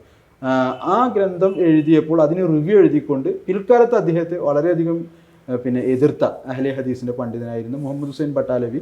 ആ ഗ്രന്ഥത്തിന് പിന്നെ റിവ്യൂ എഴുതിക്കൊണ്ട് അദ്ദേഹം പറയേണ്ടത്, അതായത് ഇന്നത്തെ ഈ ഒരു കാലഘട്ടത്തിൽ തൻ്റെ വാക്കുകൊണ്ടും പ്രവൃത്തി കൊണ്ടും ഇത്രമാത്രം സംശുദ്ധമായ ജീവിതം നയിക്കുന്ന ഒരു വ്യക്തി ഇല്ല, അല്ലെങ്കിൽ ഇതുപോലുള്ള ഒരു ഗ്രന്ഥം ഇസ്ലാമിക ലോകത്ത് രചിക്കപ്പെട്ടിട്ടില്ല എന്നൊക്കെ അദ്ദേഹത്തെ കുറിച്ച് പറഞ്ഞിട്ടുണ്ട്. അബുൽ ഹസൻ നദവി അദ്ദേഹം ഖാദിയാനിയത്ത് എന്ന് പറയുന്ന അഹമ്മദിയ ജമാഅത്തിന് എതിരിൽ എഴുതിയ പുസ്തകമാണ്. പക്ഷെ അതിൽ പോലും അദ്ദേഹം പറയുന്നത് ഈ വാദം ഉന്നയിക്കുന്ന സമയത്ത് ആ കാലഘട്ടത്തിൽ ജീവിച്ചിരുന്ന ആളുകൾ അദ്ദേഹം ഒരു വലിയാണ് എന്ന് മനസ്സിലാക്കിയിരുന്നു. മിർസ ഗുലാം മുഹമ്മദ് ഖാദിയാനിയെ അന്നത്തെ ആളുകൾ ഒരു വലിയാണ് എന്ന് ആളുകൾ മനസ്സിലാക്കിയ സമയത്താണ് അദ്ദേഹം ഈ ഒരു വാദം ഉന്നയിച്ചത്. അപ്പോൾ അദ്ദേഹത്തിന്റെ ജീവിതം അത്രമാത്രം പരിശുദ്ധമായിരുന്നു എന്നുള്ളതാണ്. മാതാപിതാക്കളൊക്കെ അപ്പൊ അദ്ദേഹത്തിന് കുടുംബ പശ്ചാത്തലം എന്ന് പറയുന്നത് ഇവര് വളരെ പൂർവികരായിക്കൊണ്ട് പേർഷ്യയിൽ നിന്ന് കുടിയേറി ഈ പഞ്ചാബിൽ, അത് അഫ്ഗാനിസ്ഥാൻ വഴി പഞ്ചാബിൽ വന്ന് അവിടെ ബിയാസ് എന്ന് പറയുന്ന ആ നദിക്ക് കരയിൽ അവർ തന്നെ ഒരു നഗരം സ്ഥാപിച്ചു, വളരെ പുരാതന കാലത്ത്. അപ്പോൾ ആ നഗരത്തിന് അവർ പേരിട്ടത് പിന്നെ ഇസ്ലാംപൂർ എന്നായിരുന്നു. അത് മുഗൾ ഭരണകാലത്ത് അത് ആ പ്രദേശത്തിൻ്റെ കേന്ദ്രമായിരുന്നു. അവിടെ അനേകം ലൈബ്രറികളും അതേപോലെ തന്നെ പിന്നെ ഹിഫ്ലിൻ്റെ കോളേജുകൾ, ഇന്നത്തെ ഭാഷയിൽ പറയുന്ന കോളേജുകൾ അല്ലെങ്കിൽ അന്നത്തെ മദ്രസകൾ ഉണ്ടായിരുന്നു. അതേപോലെ തന്നെ അനേകം പള്ളികൾ, മറ്റ് ലൈബ്രറികൾ, അങ്ങനെ പല ഇതും ഉണ്ടായിരുന്ന ഒരു നഗര പ്രദേശമായിരുന്നു അത്. പിന്നീട് സിഖുകാരുടെയും ഒക്കെ ഭരണകാലത്ത് അതിന് പല ക്ഷയം സംഭവിച്ചു, അങ്ങനെയാണ് ഉണ്ടായത്. അപ്പോൾ അവർ അവിടെ നിന്ന് വന്ന കുടുംബമായിരുന്നു. പിന്നെ അങ്ങനെ പിതാവിൻ്റെ പേര് ഗുലാം മുർത്തദ എന്നാണ്, മാതാവിൻ്റെ പേര് ചിറാഗ് ബീവി എന്നായിരുന്നു. 1835 അദ്ദേഹം ജനിക്കുന്നത്. പിന്നെ പിന്നെ ചെറുപ്പത്തിൽ അദ്ദേഹത്തിന് പ്രാഥമികമായിട്ടുള്ള പിന്നെ വിദ്യാഭ്യാസം മാത്രമാണ് ഉണ്ടായിരുന്നത്. ബാക്കി അങ്ങനെ വലിയ പിന്നെ കോളേജുകളിലോ സ്കൂളുകളിലോ അതല്ലെങ്കിൽ മറ്റേതെങ്കിലും മത പഠനശാലകളിൽ പോയിട്ട് പിന്നെ വിദ്യാഭ്യാസം കരസ്ഥമാക്കിയിട്ടില്ല. ചെറുപ്പത്തിൽ ഖുർആനും അതേപോലെ തന്നെ ബേസിക് ആയിട്ടുള്ള അറബിയുടെ കാര്യങ്ങളും അതേപോലെ തന്നെ ഫാർസി, ഉറുദു ഭാഷകളൊക്കെ പിതാവ് തന്നെ അന്നത്തെ രീതി അനുസരിച്ച് 1-2 അധ്യാപകർ വീട്ടിൽ വന്ന് അദ്ദേഹത്തെ പഠിപ്പിക്കുകയാണ് മാത്രമാണ് ചെയ്തിട്ടുള്ളത്. അപ്പോൾ അദ്ദേഹത്തിൻ്റെ ചെറുപ്പകാലത്തെ കുറിച്ച് പിന്നെ പറയുന്നത് അദ്ദേഹം എപ്പോഴും പള്ളിയിൽ തന്നെ കഴിച്ചു കൂട്ടുമായിരുന്നു എന്നുള്ളത്. അപ്പോൾ കാരണം അദ്ദേഹത്തിൻ്റെ പിതാവ് ആ പ്രദേശത്തിൽ ഏകദേശം 80ഓളം ഗ്രാമങ്ങളുടെ അധിപനായിട്ടുള്ള ഒരു പിന്നെ ജന്മിയായിരുന്നു, നമ്മുടെ ഭാഷയിൽ പറയുകയാണെങ്കിൽ. അവിടുത്തെ ഒരു പിന്നെ തലവനായിരുന്നു, ആ പ്രദേശത്തിൻ്റെ തലവനായിരുന്നു. ബ്രിട്ടീഷുകാരുടെ കാലത്തും അതിനു മുമ്പും ഒക്കെ അവരങ്ങനെയായിരുന്നു. അപ്പോൾ എന്താണ് അദ്ദേഹത്തെ കാണാൻ വേണ്ടി ഇങ്ങനെ നാട്ടുപ്രമാണിമാരും നവാബുമാരും ഒക്കെ വരുന്ന സമയത്ത് തങ്ങളുടെ രണ്ടാമത്തെ ചെറിയ മകൻ എവിടെയെന്ന് ചോദിക്കുമ്പോൾ അവൻ ആ പള്ളിയിൽ കോർണറിൽ എവിടെയെങ്കിലും പോയി ഖുർആൻ ഓതിക്കൊണ്ടിരിക്കുന്നുണ്ടായിരിക്കും എന്നാണ് അദ്ദേഹത്തെക്കുറിച്ച് പൊതുവിൽ പറയാറുണ്ടായിരുന്നത്.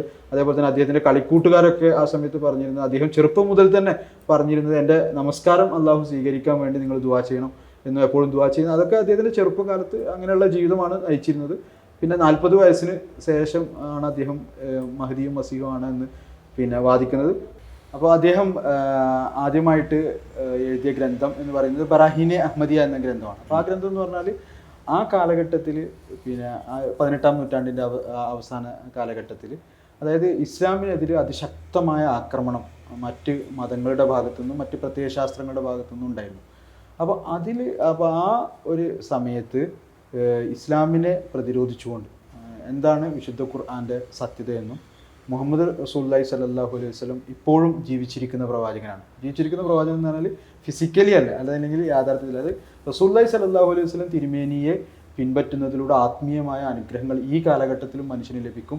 അതുമാത്രമാണ് മനുഷ്യന് ആത്മീയമായ മാർഗങ്ങൾ സിദ്ധിക്കാനുള്ള മാർഗമെന്നും വിശുദ്ധ ഖുർആനാണ് ശരിയായ അള്ളാഹുലേക്ക് എത്തിക്കുന്ന മാർഗം എന്നും ഇസ്ലാമാണ് ജീവനുള്ള മതം എന്നും സ്ഥാപിച്ചുകൊണ്ട് അദ്ദേഹം എഴുതിയ ഗ്രന്ഥമാണ് ബറാഹീനെ അഹമ്മദി. അതിൽ അദ്ദേഹം എന്താണ് പറയുന്നുണ്ട്, അതായത് പിന്നെ ഞാൻ ഇതിനു വേണ്ടി പിന്നെ യുക്തിപരമായും അതേപോലെ തന്നെ പ്രാമാണികമായും 300ഓളം തെളിവുകൾ ഞാൻ വെക്കുന്നുണ്ട്. മറ്റേതെങ്കിലും മതങ്ങൾക്ക് അവരുടെ മതഗ്രന്ഥങ്ങളിൽ നിന്ന് ഞാൻ പറയുന്നത് പോലുള്ള അല്ലെങ്കിൽ മറ്റേതെങ്കിലും പ്രത്യയശാസ്ത്രങ്ങൾക്ക് അവർ പറയുന്ന ഈ കാര്യങ്ങൾ എന്താണ് അവരുടെ മതഗ്രന്ഥങ്ങളിൽ നിന്ന് അവരുടെ പ്രാമാണിക ഗ്രന്ഥങ്ങളിൽ നിന്ന് അവർക്കത് പറയാൻ സാധിക്കുമെങ്കിൽ പറയാം.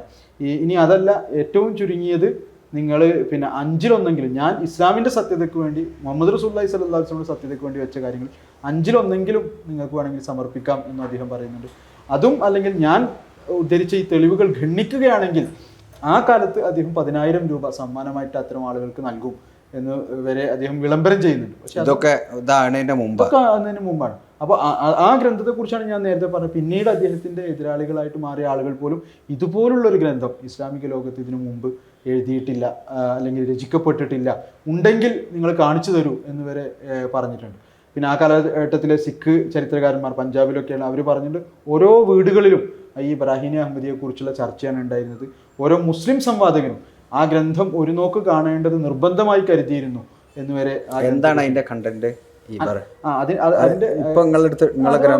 നമ്മളെ അടുത്തുള്ള ഇതാണ് ആ ഗ്രന്ഥം. അതിന്റെ കണ്ടന്റ് എന്ന് പറയുന്നത്, അതായത് പിന്നെ ലോജിക്കലി ഇസ്ലാം എങ്ങനെയാണ് പിന്നെ ശരിയായ മതം ആകുന്നത്, അതാണ് അതിന്റെ പ്രധാനമായിട്ടുള്ള. വിശുദ്ധ ഖുർആൻ മുഹമ്മദ് റസൂലുള്ളാഹി സ്വല്ലല്ലാഹു അലൈഹി വസല്ലം എങ്ങനെയാണ് ഒരു സത്യപ്രവാചകനാകുന്നത് എന്നുള്ളതാണ്. അപ്പോൾ അതിൽ ഓരോ കാര്യങ്ങൾ ഈ വിഷയങ്ങൾ പ്രധാനമായിട്ട് ഈ വിഷയങ്ങൾ വളരെ വിശദമായിട്ട് അതിൽ ചർച്ച ചെയ്യുന്നുണ്ട്. വലിയ ഗ്രന്ഥമാണ്, 4 വോള്യങ്ങളുള്ള, ഏകദേശം ഓരോ വോള്യവും 500-നടുത്ത് പേജുള്ള 4 വോള്യങ്ങളിലുള്ള വലിയ ഗ്രന്ഥമാണ്.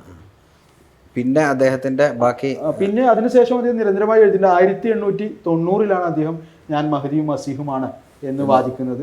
അതിനുശേഷം അദ്ദേഹം 80-ലധികം ഗ്രന്ഥങ്ങൾ എഴുതിയിട്ടുണ്ട്. അപ്പം അതിൽ പിന്നെ ഓരോ വിഷയവുമായി ബന്ധപ്പെട്ടുകൊണ്ട്, പല വിഷയങ്ങളുമായി ബന്ധപ്പെട്ടുകൊണ്ട് അദ്ദേഹം എഴുതിയിട്ടുണ്ട്. അപ്പോൾ അതിൽ ഏറ്റവും പ്രധാനപ്പെട്ട ഒരു ഗ്രന്ഥമാണ് ഒരു മതമഹാസമ്മേളനത്തിൽ അദ്ദേഹം എഴുതിയ ഒരു പ്രബന്ധം എന്ന് പറയുന്നത്. അത് മലയാളത്തിലും ലഭ്യമാണ്, ഇസ്ലാം മത തത്വജ്ഞാനം എന്ന പേരിൽ. അത് പിന്നെ ഒരു 5 ചോദ്യങ്ങൾക്കുള്ള മറുപടിയാണ്. അതായത് ഒരു ഹിന്ദു സന്യാസിയാണ് ആ സമ്മേളനം ലാഹോറിൽ വെച്ചിട്ട് നടത്തുന്നത്.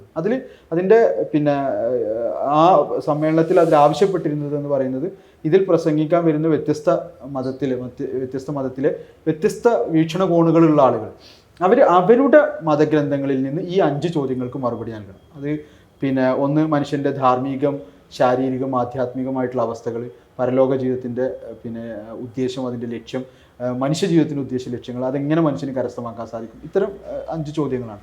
ഈ 5 ചോദ്യങ്ങൾക്കുള്ള മറുപടി വിശുദ്ധ ഖുർആൻ്റെ അടിസ്ഥാനത്തിൽ അദ്ദേഹം എഴുതുകയും ആ മഹാസമ്മേളനത്തിൽ അവതരിപ്പിക്കുകയും, ഇത് അവതരിപ്പിക്കുന്നതിന് മുമ്പ് തന്നെ ഈ ഒരു പ്രസംഗം അല്ലെങ്കിൽ ഈ ഒരു പ്രബന്ധം മറ്റെല്ലാ പ്രബന്ധങ്ങളെയും അതിജയിക്കും എന്ന് അദ്ദേഹം പ്രവചനം നടത്തുകയും, അത് അള്ളാഹുവിൻ്റെ വെളിപാടായിട്ട് എനിക്ക് ലഭിച്ചിരിക്കുന്നു എന്ന് പ്രവചനം നടത്തുകയും, അത് വ്യാപകമായ നിലയിൽ ആ നാട്ടിൽ പ്രചരിപ്പിക്കുകയും ചെയ്തിരുന്നു.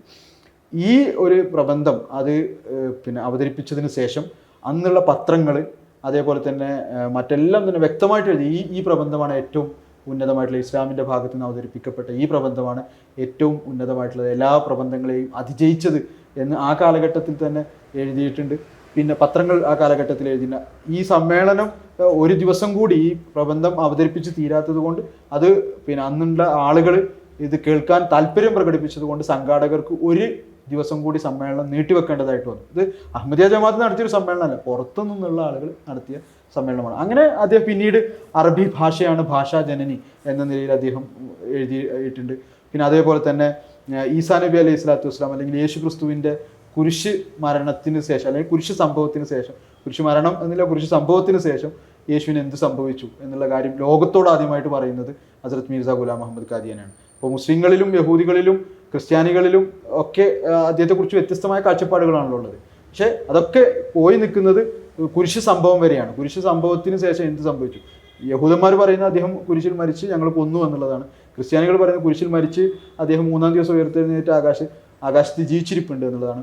മുസ്ലിങ്ങൾ പറയുന്നത് അദ്ദേഹത്തെ കുരിശിലേറ്റിയിട്ടേ ഇല്ല, അതിനു മുമ്പേ അദ്ദേഹത്തെ ആകാശത്തേക്ക് എടുത്തു. പക്ഷേ അദ്ദേഹം കുരിശിൽ നിന്ന് രക്ഷപ്പെടുകയും മറ്റു പ്രവാചകന്മാർ രക്ഷപ്പെട്ടതുപോലെ, റസൂലുള്ള യുദ്ധങ്ങളുടെ അവസരങ്ങളിൽ നിന്ന് ഹിജ്റത്തിൻ്റെ അവസരത്തിൽ രക്ഷപ്പെട്ടതുപോലെ, ഇബ്രാഹിം നബി തീയിൽ നിന്ന് രക്ഷപ്പെട്ടതുപോലെ, മൂസാ നബി കടൽ പിളർന്ന് രക്ഷപ്പെട്ടതുപോലെ, കുരിശിൽ നിന്ന് അദ്ദേഹം അത്ഭുതകരമായി രക്ഷപ്പെടുകയും അവിടെ നിന്ന് കാണാതെ പോയ കുഞ്ഞാടുകളെ തേടി ഇറാൻ, അഫ്ഗാനിസ്ഥാൻ വഴി കശ്മീരിലെത്തുകയും അവിടെ വെച്ച് അദ്ദേഹം മരണപ്പെടുകയും ചെയ്തു എന്ന് ലോകത്തോട് ആദ്യമായിട്ട് പറയുന്നത്, അതായത് ഈ അദ്ദേഹത്തിൻ്റെ ആ ജീവിതം ആദ്യമായിട്ട് പറയുന്നത്, അതിന് ചരിത്രരേഖകൾ വിശുദ്ധ ഖുർആന്, മർഹമെ ഈസ എന്ന് പറയുന്ന കുരിശ് സംഭവത്തിന് ശേഷം ഈസാ നബിയിൽ പുരട്ടിയ മരുന്ന്, ഇപ്പോൾ ടൂറിനിലെ തിരുക്കച്ച ഉണ്ട്, യേശുവിനെ അതിനുശേഷം കടത്തിയ കുരിശ് സംഭവത്തിന് ശേഷം ഇത് ഇങ്ങനെയുള്ള തെളിവുകൾ ഉദ്ധരിച്ചുകൊണ്ട് ചരിത്രപരമായും അതേപോലെ തന്നെ മറ്റുള്ള തെളിവുകളും മതപരമായ പ്രാമാണികമായ മതഗ്രന്ഥങ്ങൾ ബൈബിള്, ഖുർആൻ, അതിൽ നിന്നെല്ലാം ഉദ്ധരിച്ചുകൊണ്ട് ലോകത്തോട് ആദ്യമായിട്ട് പറഞ്ഞിട്ടുള്ളത് അദ്ദേഹമാണ്. പിന്നീട് അങ്ങനത്തെ ചില പഠനങ്ങളൊക്കെ അദ്ദേഹം ഇന്ത്യയിൽ ജീവിച്ചിരുന്നു. എന്താ വെച്ചാൽ ഇന്ത്യയിലേക്ക് വന്നു എന്നാണ് ഈ പുസ്തകത്തിൽ പറയുന്നത്. അതെ, ഇന്ത്യയിലേക്ക് വന്നു. മസീഹ് ഹിന്ദുസ്ഥാൻ എന്നാണ് അദ്ദേഹം എഴുതിയ പുസ്തകം. അപ്പോൾ അങ്ങനെ ഒരു കാര്യം ലോകത്തോട് ആദ്യമായിട്ട് പറയുന്നത് അദ്ദേഹമാണ്. അപ്പോൾ അതിനുശേഷം അദ്ദേഹം പിന്നീട് ഒരുപാട് ഗ്രന്ഥങ്ങൾ എഴുതിയിട്ടുണ്ട്. അപ്പോൾ അവസാനമായിട്ട് അദ്ദേഹം എഴുതിയത് മൈത്രി സന്ദേശം എന്ന്, അദ്ദേഹം മരിക്കുന്നതിൻ്റെ ഒരു ദിവസം മുമ്പ് ആണ് മൈത്രി സന്ദേശം എന്ന് പറയുന്നത്. പിന്നെ വ്യത്യസ്തമായ സമൂഹങ്ങൾ ലോകത്ത് ഒരുമിച്ച് കൂടപ്പെടുന്ന ഈ ഒരു കാലഘട്ടത്തിൽ എങ്ങനെ ജീവിക്കാം, പ്രധാനമായിട്ടും അത് ഹിന്ദു മുസ്ലിം ഐക്യത്തെക്കുറിച്ചാണ്, ഇന്ത്യയിലെ ഹിന്ദു മുസ്ലിം ഐക്യത്തെക്കുറിച്ചാണ് പറയുന്നത്, എങ്ങനെ അവർക്ക് ഒരുമിച്ച് നിൽക്കാം എന്നുള്ള കാര്യങ്ങളെക്കുറിച്ച് പറഞ്ഞുകൊണ്ട്. അതിൻ്റെ കണ്ടന്റ് എന്താ?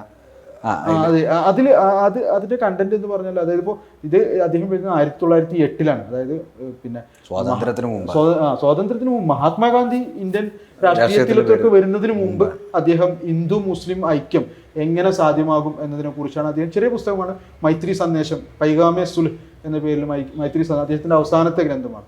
അപ്പോൾ അതിൽ അദ്ദേഹം പറയുന്ന കാര്യം എന്ന് പറയുന്നത് അത് ഹിന്ദു മുസ്ലിം എന്ന് പറയും ഇന്ത്യയുടെ ഇതിൽ മാത്രമാണ്, അത് ലോകത്ത് മുഴുവൻ ഇന്നത്തെ കാലഘട്ടത്തിൽ ഇപ്പോൾ ഒരു ഗ്ലോബൽ വില്ലേജ് ആയിരിക്കുന്ന സമയത്ത് ലോകം മുഴുവൻ പിന്നെ അത് അപ്ലിക്കബിൾ ആകുന്ന ഒരു പിന്നെ സംഭവമാണ്. അത് കാരണം വ്യത്യസ്ത സമുദായങ്ങളും വ്യത്യസ്ത ഗോത്രങ്ങളും വ്യത്യസ്ത പിന്നെ ഭാഷ വർണ്ണം ഇതൊക്കെ ഉണ്ടാകുമ്പോൾ അവർക്ക് എങ്ങനെ ഐക്യപ്പെട്ട് ജീവിക്കാം എന്നുള്ള കാര്യങ്ങളെ കുറിച്ചാണ് അദ്ദേഹം പറയുന്നത്. അപ്പോൾ അതിലദ്ദേഹം പ്രധാനമായിട്ടും പറയുന്ന ഒരു കാര്യം എന്ന് പറയുന്നതാണ്, അതായത് പിന്നെ നമ്മളിങ്ങനെ പലതരത്തിൽ വ്യത്യാസങ്ങൾ ഉണ്ടെങ്കിൽ പോലും നമുക്ക് ഐക്യപ്പെടാൻ പറ്റുന്ന ഒരുപാട് കാര്യങ്ങൾ, നമ്മൾ ഒരേ രാജ്യക്കാരാണ്, ഒരേ നാട്ടുകാരാണ്, പരസ്പരം അയൽവാസികളാണ്.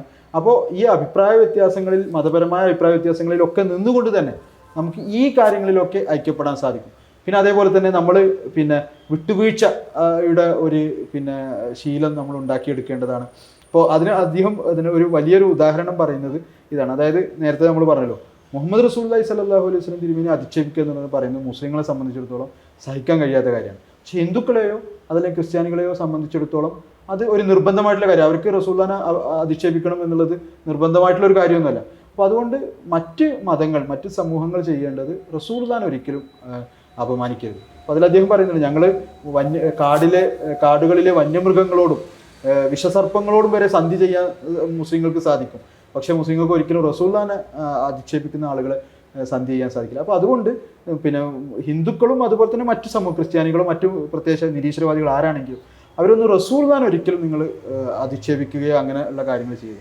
അതേസമയം തന്നെ മുസ്ലിങ്ങളുടെ ഭാഗത്തു നിന്നും വിട്ടുവീഴ്ചയുടെ മനോഭാവം ഉണ്ടാകണം. മുസ്ലിങ്ങളും അതേപോലെ ഇന്ത്യയിൽ വന്ന് പിന്നെ ഈ ഋഷിമാരെയും മുനിമാരെയും അവരെയൊക്കെ ആദരിക്കുകയും ബഹുമാനിക്കുകയും ചെയ്യുക. അതേപോലെ തന്നെ മുസ്ലിങ്ങളെ സംബന്ധിച്ചിടത്തോളം പശുമാംസം ഭക്ഷിക്കുക എന്നുള്ളത് നിർബന്ധമായിട്ടുള്ളൊരു കാര്യമൊന്നുമല്ല, നമുക്ക് മറ്റ് മാംസങ്ങളൊക്കെ ഭക്ഷിക്കാനുണ്ടല്ലോ.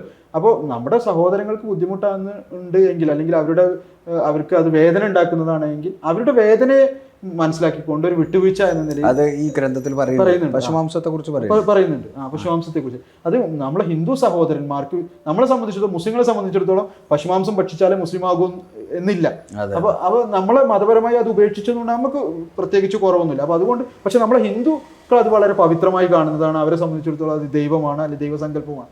അപ്പൊ അതുകൊണ്ട് നമ്മൾ അവർക്ക് വേണ്ടിയിട്ട് നമ്മളത് ത്യാഗം ചെയ്യുക. അപ്പൊ ഇങ്ങനെ സമൂഹങ്ങൾ തമ്മിൽ ഇങ്ങനെയുള്ള പിന്നെ വിട്ടുവീഴ്ച മനോഭാവത്തോടു കൂടി പ്രവർത്തിക്കുമ്പോഴാണ് യഥാർത്ഥത്തിലുള്ള ഐക്യം ഉണ്ടാവുക എന്നൊക്കെ അദ്ദേഹം അതിൽ പറയുന്നുണ്ട്. അപ്പോൾ അതിനുവേണ്ടി സമൂഹങ്ങൾ ശ്രമിക്കണം എന്നുള്ള ഇതും, കരാറുകൾ വരെ സമൂഹങ്ങൾ പിന്നെ അതിലേർപ്പെടണം. മുസ്ലിം വലിയ വലിയ നേതാക്കന്മാരും ഹൈന്ദവരുടെ ഭാഗത്ത് നേതാക്കന്മാരും ഇത്തരത്തിലുള്ള കരാറിൽ ഏർപ്പെടുന്നതൊക്കെ നന്നായിരിക്കും എന്നൊക്കെ അദ്ദേഹം പറയുന്നുണ്ട്. അങ്ങനെ പറയുന്നുണ്ട്. അത് അദ്ദേഹത്തിൻ്റെ അവസാനത്തെ ഗ്രന്ഥമാണ്. അപ്പം ഞാൻ ഇപ്പം നമ്മൾ അതിലേക്ക് വരുമ്പോൾ ഒരാൾ ഇപ്പം ഖാദിയാനി ആവണമെങ്കിൽ അഹമ്മദി ഇപ്പം എല്ലാവരും ഇങ്ങനെ കൺവേർട്ടഡ് ആയി വരുന്ന ആളുകളായിരിക്കും, ഇതിൽ ജനിച്ച ആളുകൾ കുറവായിരിക്കും അല്ലേ? ആവണമെങ്കിൽ എന്താണ് ചെയ്യേണ്ടത്? ഇപ്പം അടിസ്ഥാനപരമായി എന്തൊക്കെയാണ് ഇതിൻ്റെ വിശ്വാസങ്ങൾ, അതൊക്കെയുള്ള ആൾക്കാർക്ക് അറിയേണ്ടത്. അപ്പോൾ അടിസ്ഥാനപരമായി ഞാൻ പറഞ്ഞല്ലോ, അതാണ് അടിസ്ഥാനപരമായിട്ടുള്ള വിശ്വാസം എന്ന് പറഞ്ഞു കഴിഞ്ഞാൽ ഈ ഒരു കാര്യം തന്നെയാണ്. അതായത് പിന്നെ അഷ്ഹദു അല്ലാ ഇലാഹ ഇല്ലല്ലാഹ് അഷ്ഹദു അന്ന മുഹമ്മദ് റസൂലുള്ളാഹ്, ലാ ഇലാഹ ഇല്ലല്ലാഹ് മുഹമ്മദ് റസൂലുള്ളാഹ്, അത് തന്നെയാണ്. റസൂലുള്ളാഹി സ്വല്ലല്ലാഹു അലൈഹി വസല്ലമയെ ഖാത്തമുൻ നബിയനായിട്ട് ഞാൻ വിശ്വസിക്കുന്നു. പിന്നെ അഹമ്മദിയ ജമാഅത്തിലേക്ക് പ്രവേശിക്കുന്നതിന് വേണ്ടി ഇദ്ദേഹം മിർസ ഗുലാം മുഹമ്മദ് ഖാദിയാനി അലൈഹി ഇസ്ലാം 10 നിബന്ധനകൾ വെച്ചിട്ടുണ്ട്. ഈ 10 നിബന്ധനകൾ ഒരാൾ ഹൃദയം കൊണ്ട് അംഗീകരിക്കുകയും തൻ്റെ ജീവിതത്തിൽ പ്രാവർത്തികമാക്കുകയാണെങ്കിൽ അയാൾ അഹമ്മദി ജമാഅത്തിൽ പ്രവേശിച്ചു എന്നുള്ളതാണ്. അപ്പോൾ അതിലൊന്നാമത്തേത് എന്ന് പറയുന്നത് ജീവിതാന്ത്യം വരെ ശിർക്ക് ചെയ്യുകയില്ല, ബഹുദൈവാരാധന നടത്തുകയില്ല, 5 നേരം നമസ്കരിക്കുന്നതായിരിക്കും, ചതി, വഞ്ചന, പരദ്രോഹം, അതേപോലെ തന്നെ രാജ്യദ്രോഹം, ഇത്തരം കാര്യങ്ങളിലൊന്നും തന്നെ ഏർപ്പെടുന്നതല്ല, ദുർനോട്ടം, വ്യഭിചാരം, ഇത്തരത്തിലുള്ള തിന്മകളിൽ നിന്നൊക്കെ വിട്ടു നിൽക്കുന്നതായിരിക്കും, മനുഷ്യരോടെല്ലാവരോടും പ്രത്യേകിച്ചും മുസ്ലിങ്ങളോട് അനുകമ്പയോടും സ്നേഹത്തോടും കാരുണ്യത്തോടും കൂടി പ്രവർത്തിക്കുന്നതായിരിക്കും, അവർക്ക് ഏതെല്ലാം തരത്തിൽ നമ്മൾക്ക് സേവനം ചെയ്യാൻ സാധിക്കുമോ അതിനുവേണ്ടി നമ്മൾ ശ്രമിക്കുന്നതായിരിക്കും. അതേപോലെ തന്നെ കഴിയുന്നത്രത്തോളം റസൂലുള്ളാഹി സ്വല്ലല്ലാഹു അലൈഹി വസല്ലമയുടെ മേൽ സലാത്ത് ചൊല്ലിക്കൊണ്ടിരിക്കുന്നത് ഈ കൽപ്പന റസൂലുള്ളാഹി സ്വല്ലല്ലാഹു അലൈഹി വസല്ലമയുടെ മേൽ കഴിയുന്ന അത്രത്തോളം സലാത്ത് ചൊല്ലിക്കൊണ്ടിരിക്കുന്നതായിരിക്കും. 5 നേരം നമസ്കാരവും അതേപോലെ ചുരുങ്ങിയത് 2 റക്അത്തെങ്കിലും തഹജ്ജുദ്, ചുരുങ്ങിയത് 2 റക്അത്തെങ്കിലും തഹജ്ജുദ് നമസ്കരിക്കാൻ വേണ്ടി ശ്രമിക്കുന്നതായിരിക്കും. അപ്പോൾ ഇങ്ങനെയുള്ള 10 കാര്യങ്ങൾ. അതേപോലെ തന്നെ ഈ ഹസ്രത്ത് മിർസ ഗുലാം മുഹമ്മദ് ഖാദിയാനി അലൈഹിസ്സലാം അദ്ദേഹത്തെ റസൂലുള്ളാഹി സ്വല്ലല്ലാഹു അലൈഹി വസല്ലം പ്രവചനം ചെയ്ത മസീഹും മഹ്ദിയുമാണ് എന്ന് വിശ്വസിക്കുകയും മറ്റ് സഹോദര്യ ബന്ധങ്ങളിലൊന്നും ഇല്ലാത്ത ഒരു ബന്ധം അദ്ദേഹവുമായിട്ട് വെച്ചു പുലർത്തുകയും ചെയ്യുന്നതായിരിക്കും. ഇതാണ് അതിൻ്റെ ഒരു ചുരുക്കം എന്ന് പറയുന്നത്. ഇതൊരാൾ പ്രവർത്തിക്കുകയാണെങ്കിൽ എഴുതി ഒപ്പിടണോ? എഴുതി ഒപ്പിടുക. എഴുതി ഒപ്പിട്ടിട്ട് അത് കാരണം ഇത് ബൈഅത്താണ്, ബൈഅത്ത് അനുസരണ പ്രതിജ്ഞയാണ്.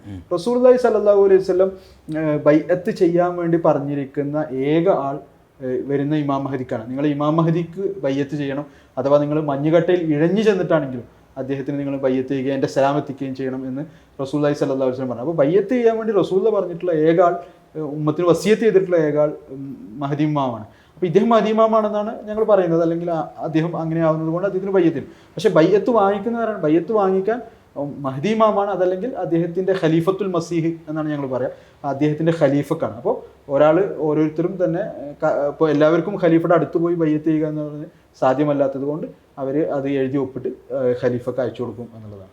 ഇതിൻ്റെ ഒരു ആഗോള സ്ട്രക്ചർ എങ്ങനെ? ഇപ്പോൾ ഇതിൻ്റെ കേന്ദ്ര ആസ്ഥാനം ഇപ്പം UK യിലാണ്. ഇപ്പോൾ ഖലീഫത്തുൽ മസീഹ്, ഞങ്ങളുടെ ഖലീഫ ഇപ്പോൾ ഉള്ളത് UK യിലാണ്. അദ്ദേഹത്തിൻ്റെ കീഴിലാണ് എല്ലാ രാജ്യങ്ങളിലും പ്രവർത്തിച്ചുകൊണ്ടിരിക്കുന്നത്. ഇന്ത്യയിൽ പഞ്ചാബിൽ കാദിയാൻ എന്ന് പറയുന്നിടത്ത് തന്നെയാണ് നമ്മുടെ നാഷണൽ ഹെഡ് ക്വാർട്ടർ ഉള്ളത്. അപ്പോൾ അങ്ങനെ ഓരോ രാജ്യത്തിനും അതേപോലെ ഓരോ സ്ഥലത്ത് ഹെഡ് ക്വാർട്ടറുകളുണ്ട്. പിന്നെ UK എന്ന് പറഞ്ഞു കഴിഞ്ഞാൽ പാകിസ്ഥാനിൽ അഹമ്മദിയ മുസ്ലിം ജമാഅത്തിന് പിന്നെ അവരുടെ വിശ്വാസാദർശമനുസരിച്ച് ജീവിക്കാനും ഖലീഫക്ക് പ്രവർത്തിക്കാനും സാധിക്കാത്ത ഒരു സാഹചര്യത്തിൽ അദ്ദേഹത്തിന് അവിടുന്ന് പലായനം ചെയ്യേണ്ടി വന്നു. പാകിസ്ഥാനിലെ ആ സംഭവങ്ങളൊന്ന് പറയും, ആളുകൾക്ക് അറിയാൻ താല്പര്യമുണ്ട്. കാരണം വെച്ചാൽ പാകിസ്ഥാനിലെ ഇപ്പൊ ഇന്ത്യ സ്വാതന്ത്ര്യം കിട്ടിയപ്പോൾ എല്ലാവരും അങ്ങോട്ട് പോയോ? കാരണം സ്വാതന്ത്ര്യം കിട്ടിയത് പഞ്ചാബിലെ ഗുരുദാസ്പൂർ ഡിസ്ട്രിക്ട് എന്ന് പറയുന്നത് ബോർഡർ ഡിസ്ട്രിക്റ്റാണ്, ഗുരുദാസ്പൂർ ഡിസ്ട്രിക്ട്. അപ്പോൾ അവിടെയാണ് നമ്മുടെ ആസ്ഥാനം ഉണ്ടായിരുന്നത്, കാദിയാനിലാണ് ആസ്ഥാനം ഉണ്ടായിരുന്നത്. അപ്പോൾ അവിടെ നിന്ന് സ്വാഭാവികമായും പഞ്ചാബ് രണ്ടായല്ലോ, ഒന്ന് കിഴക്കൻ പഞ്ചാബ്, പഞ്ചാബ് രണ്ടായി, ഒന്ന് പാകിസ്ഥാൻ പഞ്ചാബ്, ഇന്ത്യൻ പഞ്ചാബുമായിട്ട് മാറിയിട്ടുണ്ട്. അപ്പോൾ സ്വാഭാവികമായിട്ടും അവിടെ അന്നത്തെ കാലഘട്ടത്തിൽ പാർട്ടീഷൻ്റെ ഇതായിട്ട് മുസ്ലിങ്ങളൊക്കെ അങ്ങോട്ട് പാലായനം ചെയ്തു, ഹിന്ദുക്കളൊക്കെ അങ്ങോട്ട് വന്നു. അപ്പോൾ അതിൻ്റെ ഒരു ഇത് എന്ന നിലയിൽ അഹമ്മദിയ ജമാഅത്തിലുള്ളവരും കുറച്ചാളുകൾ മാത്രമാണ് കാദിയാനിൽ നിന്നിട്ടുള്ളത്, ബാക്കി എല്ലാവരും പാകിസ്ഥാനിലേക്ക് പലായനം ചെയ്തു. പാകിസ്ഥാനിലെവിടെയായിരുന്നു? പാകിസ്ഥാനിൽ ആദ്യം ലാഹോറിലായിരുന്നു, പിന്നെ അഹമ്മദിയ ജമാഅത്ത് തന്നെ അവിടെ ഒരു വലിയ നഗരം സ്ഥാപിച്ചിട്ടുണ്ട്. അതിൻ്റെ പേരാണ് റബുവ എന്നാണ് ആ നഗരത്തിന്റെ പേര്.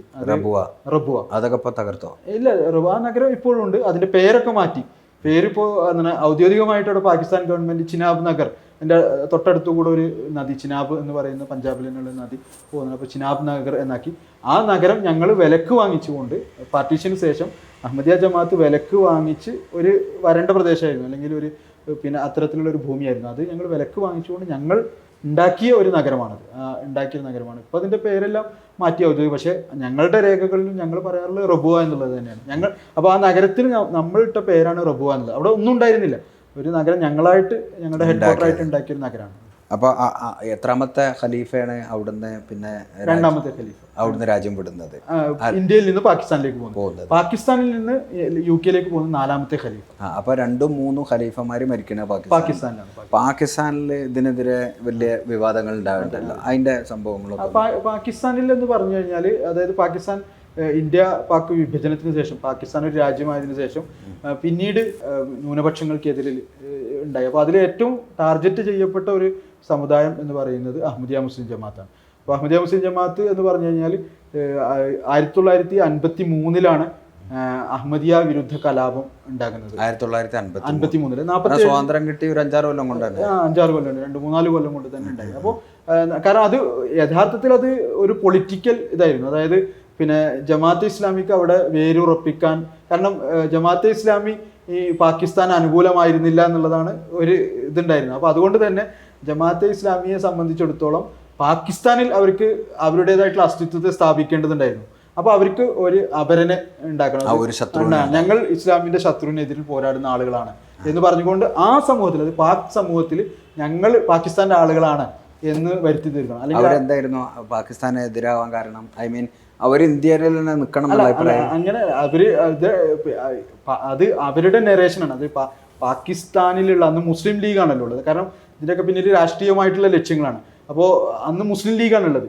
മുസ്ലിം ലീഗിൻ്റെ ആ അപ്രമാദിത്വം തകർത്ത് ഒരു രാഷ്ട്രീയ ശക്തിയായി മാറുക എന്നുള്ളതായിരിക്കും അവർ ഉദ്ദേശിച്ചിട്ടുണ്ടാകുക. അപ്പോൾ മുസ്ലിം ലീഗിൻ്റെ അപ്രമാദിത്വം അവിടെ തകർക്കണം എന്നുണ്ടെങ്കിൽ, പാകിസ്ഥാനിലെ കാര്യമാണ് പറയുന്നത്, പാകിസ്ഥാനിൽ തകർക്കണം എന്നുണ്ടെങ്കിൽ അവിടെ അവർക്ക് സ്പേസ് ഉണ്ടാക്കണം എന്നുണ്ടെങ്കിൽ പബ്ലിക്കിൻ്റെ സപ്പോർട്ടുണ്ടല്ലോ. അപ്പോൾ പബ്ലിക്കിൻ്റെ മുന്നിൽ ഞങ്ങൾ ഇസ്ലാമിൻ്റെ ആളുകളാണ് എന്ന് അവർക്ക് വരുത്തി തീർക്കണം.